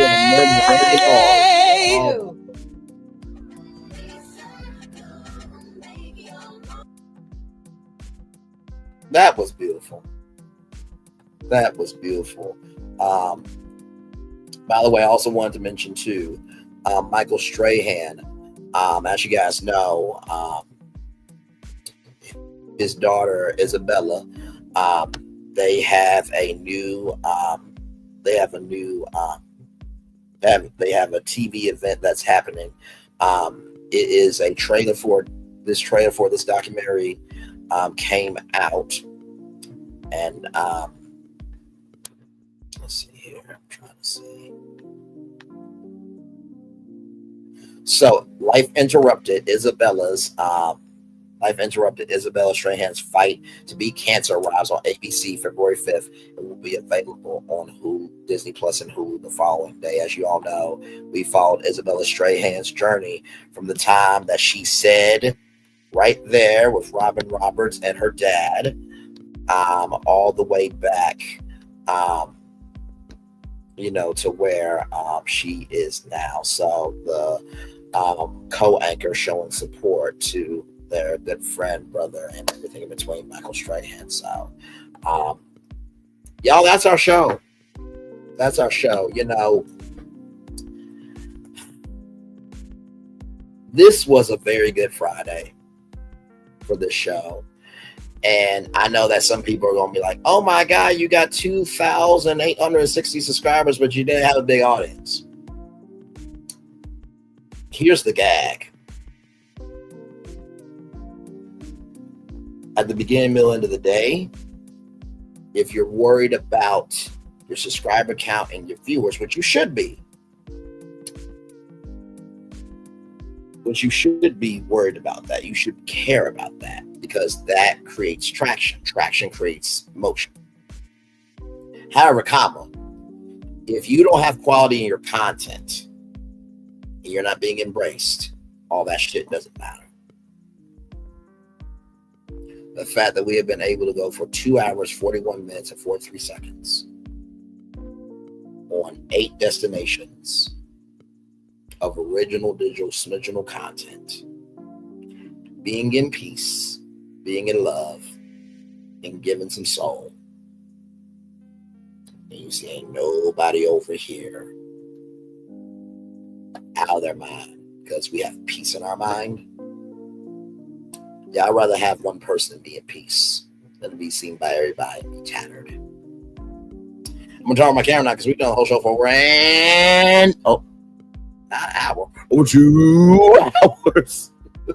Yes, indeed. Oh, man. What a show, what a show, what a show, what a show, what a show. Oh, man, it's like 40 degrees right now. I really want to go outside and, get myself a little something today because today is a victory day. It really is. It really, really is. Like I said, I think the story that got to me the most today, I think Daisha Elder, being that black flight attendant that passed away in that horrific crash, so tragic, and I prayers up for the Elder family and to everybody involved. And as more details and more context come out, please give love, grace, and space to everybody because it could have been you, someone that you know. Dajua Blanding, that is discrimination, period. Bigger people can be healthy than some small. That's right. There is no rhyme or reason. Everything is relative moderation. Black on the Block in that major partnership with Live Urban Nation. Shout out to them and also having 7 destinations there. I pray each and every one of them is successful, thriving, and blessed. The fact that there could be a 6th ocean. What a wonderful world we live in, that just when we think we know the world says, hold up, I'm not done yet. Universal having that with their fan fan night event. I think it's really, really cool to be able to give franchises and platforms that have never been a theme park a chance to experiment to see if it could work. And, you know, also too, I feel that, you know, with those franchises, maybe they're trying to do some on, thank you so much, Brian, for your broadcasting job is coming through. Thank you, my friend. I appreciate you. Like I said, I know that this show could be on the E Network today. It could be on BET today. It could be, hell, if this was on the Oprah Winfrey Network, oh my Lord Jesus, I will actually bring Peace, Love, and Soul to own, okay? Listen. Because for those of you who don't know, Oprah Winfrey was an anchor. She was an anchor, yes, she was. Before she became a talk show host, and she hosted a talk show called People Are Talking, and that became the Oprah Winfrey Show. Just gotta give the history, because some people think that Love and Mary Jonesville was the only show on the Oprah Winfrey Network. And I'm like, yeah, it was many shows before, like Life Class, and Master Class, and Oprah's Next Chapter, and Peter Walsh Show, and Gayle King Show, your own show, your own show, Oprah Search for the Next TV Star. You had the Gayle King Show. Yeah, Oprah's All-Star reruns of Dr. Oz, Dr. Phil, Kidnapped by the Kids. Like, there were other shows. And Y'all Fix My Life. Welcome to Sweetie Pies.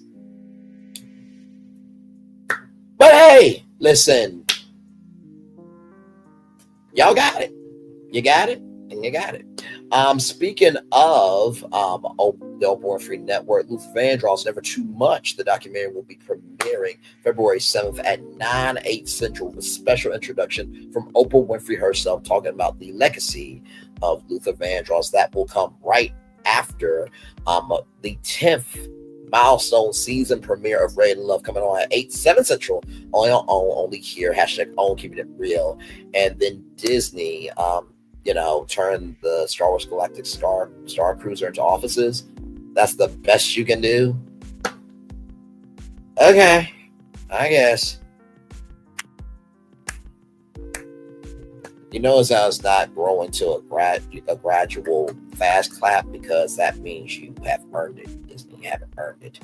And then, of course, Melody Cherie Rogers.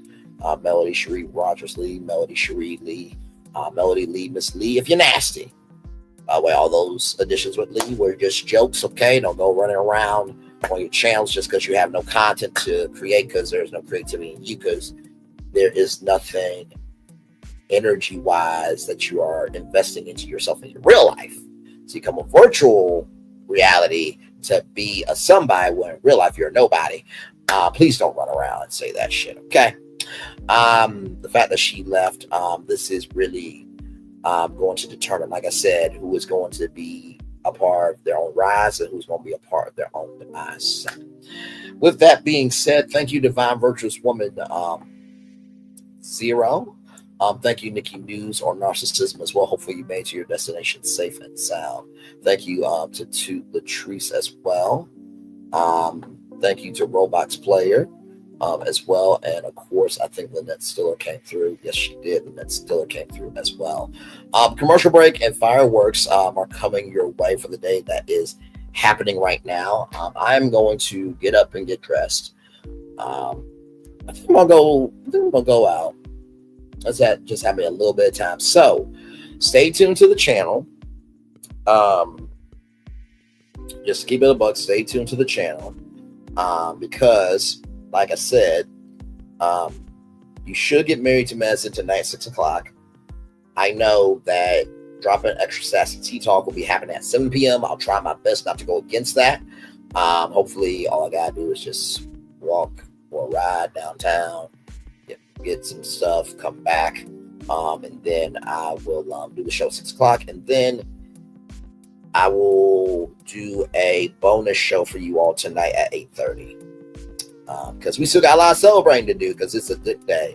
I love you. I value, I embrace you all. By the way, let me know in the comment section below, how have I done with being up or actually broadcasting live for, yes, congratulations to Melody Cherie Rogers for sure. You know, you can put MSRL, right? Too. You know, you can put MSRL. No. Well, I tried. It's all good to find that is the correct. Those are the correct initials. MSR. Yes, indeed. Moving in success and receiving blessings. Oh, how about that? Moving in success and receiving blessings. Moving in success and receiving blessings. See, that's what I do. That's what I do. That is what I do. But yeah, like I said, thank you. With that being said, 6, 7, 8, y'all. I've been broadcasting live for 8 hours, a whole work day. And let me tell you something. The view count on that live that we did, it's over 1,000. Now, of course, you know, I can't really monetize it because, you know, the songs and stuff like that. But you know what? This is one of those times where you got to know when to hold them and know when to fold them and know when to walk away and run. And you got to know how to count your money sitting at the table. Right now, it's at 1,600 views. Now, I could get rid of the songs and probably get a really nice bag. But sometimes in life, you need points of reference. You need different milestones of victory, and you definitely need different actuators of hitting the fact that you made it, so you can always keep getting a bag. So, with that being said, commercial break and fireworks are coming your way. One love, much love, all love. I will see y'all tonight, 6 p.m. Like I said, stay tuned to the channel. I'll try my best to not. I will try my very best to make it do what it do. To come back at 6 o'clock. One love, much love, all love. Bye, everybody.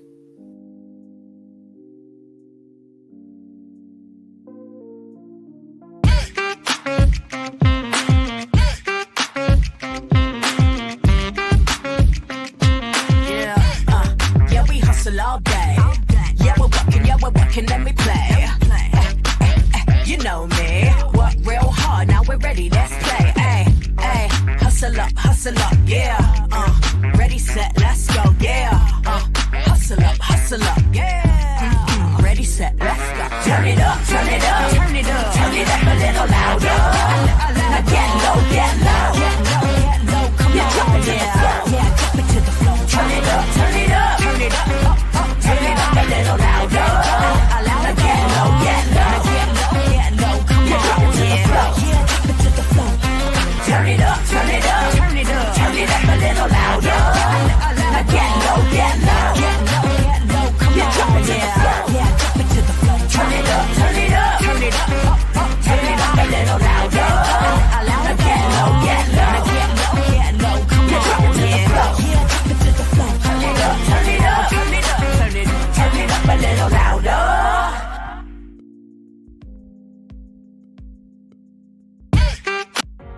Things have been a little quiet around here. We've missed the fun. We've missed the excitement. We've missed the entertainment. We've missed the nightlife. But most of all, we've missed you. We're getting ready. Caesar's Rewards. We can't wait to welcome you back. Things have been a little quiet. This is for all you multi-talented, multitasking, multi-everything people out there. Take it away. Find your glory, write your story, fearless feet will carry you. Time you own it, take your moment. Be a fire burning through. Hustling from night until morning, grinding it out, it won't be long. Feel your power, it's your hour. You inspire, you are strong. Enjoy your Zoa. No applause? You're all fired.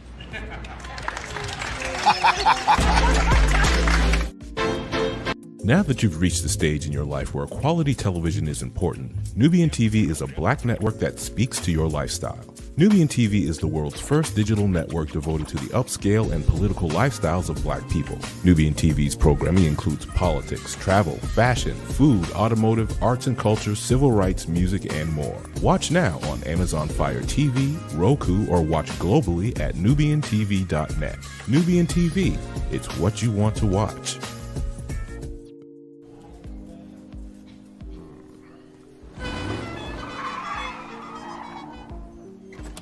Come with me if you want to live a more delicious life.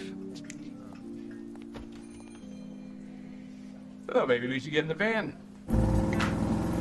In this world, we don't get to control much. The past, male pattern baldness. Leggies. Got one right now. The urge to pop that bubble wrap. But there is one thing we do get to choose every single day. What we eat. Welcome to the Sonic Department of Research and Deliciousment. We have everything you want, didn't know you wanted, and some things you didn't know were possible. Because we believe if you're not having fun, you're not living free. So come on, let's live a little. Hey, good morning, America.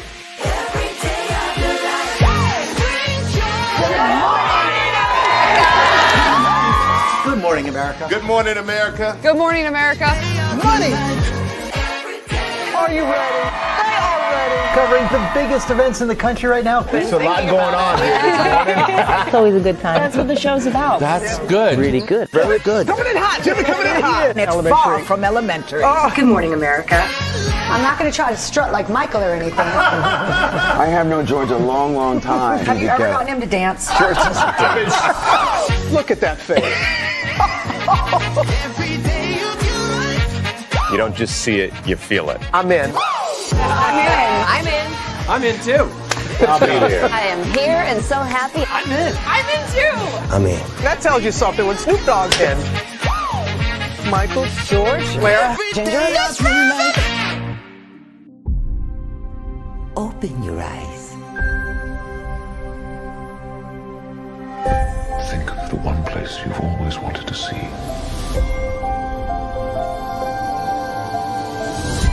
This is where our magic comes from. They say if you dream a thing more than once, Please, please, please. it's sure to come true. Everything you see exists together in the great circle of life. There are stories about what happened. It's true. All of it. In every job that must be done, there is an element of fun. I told you she was tricky. Life is full of possibilities. What do you want to be remembered for? The world is in our hands, and we gotta do something with it. I just want to say a word of thanks to all the artists, the workers, and all of you. The young and the young in heart. You helped make this dream come true.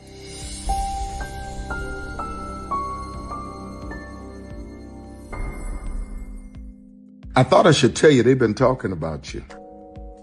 Yeah, they've been talking about you. They've been talking about the fact that they've done everything they could to stop you and everything they could to block you, but you still win.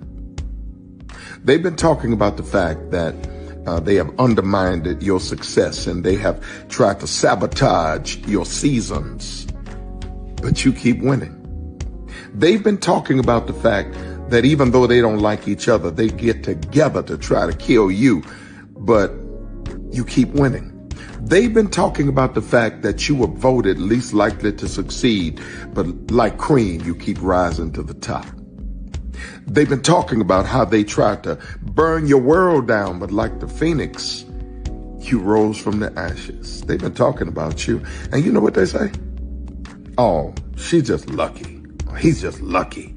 But now, you ain't lucky. You're anointed. You got something on you. You got favor on you. You got power on you. You were born to win. Now, they can call it luck, but it's grace. They can call it luck, but it's favor. But whatever they call it, it doesn't matter, because you know what God calls you? Do you know what God calls you? A winner. I thought I should tell you, they've been talking about you. Yeah, they've been talking about you. They've been talking about the fact that they've done everything they could to stop you and everything they could to block you, but you still win. They've been talking about the fact that they have undermined your success and they have tried to sabotage your seasons, but you keep winning. They've been talking about the fact that even though they don't like each other, they get together to try to kill you, but you keep winning. They've been talking about the fact that you were voted least likely to succeed, but like cream, you keep rising to the top. They've been talking about how they tried to burn your world down, but like the phoenix, you rose from the ashes. They've been talking about you. And you know what they say? Oh, she's just lucky. He's just lucky. But now, you ain't lucky. You're anointed. You got something on you. You got favor on you. You got power on you. You were born to win. Now, they can call it luck, but it's grace. They can call it luck, but it's favor. But whatever they call it, it doesn't matter, because you know what God calls you? Do you know what God calls you? A winner. I thought I should tell you, they've been talking about you. Yeah, they've been talking about you. They've been talking about the fact that they've done everything they could to stop you and everything they could to block you, but you still win. They've been talking about the fact that they have undermined your success and they have tried to sabotage your seasons, but you keep winning. They've been talking about the fact that even though they don't like each other, they get together to try to kill you, but you keep winning. They've been talking about the fact that you were voted least likely to succeed, but like cream, you keep rising to the top. They've been talking about how they tried to burn your world down, but like the phoenix, you rose from the ashes. They've been talking about you. And you know what they say? Oh, she's just lucky. He's just lucky. But now, you ain't lucky. You're anointed. You got something on you. You got favor on you. You got power on you. You were born to win. Now, they can call it luck, but it's grace. They can call it luck, but it's favor. But whatever they call it, it doesn't matter, because you know what God calls you? Do you know what God calls you? A winner. I thought I should. Caesar. Just look at him. Politician. General. Author. Ruler. Man.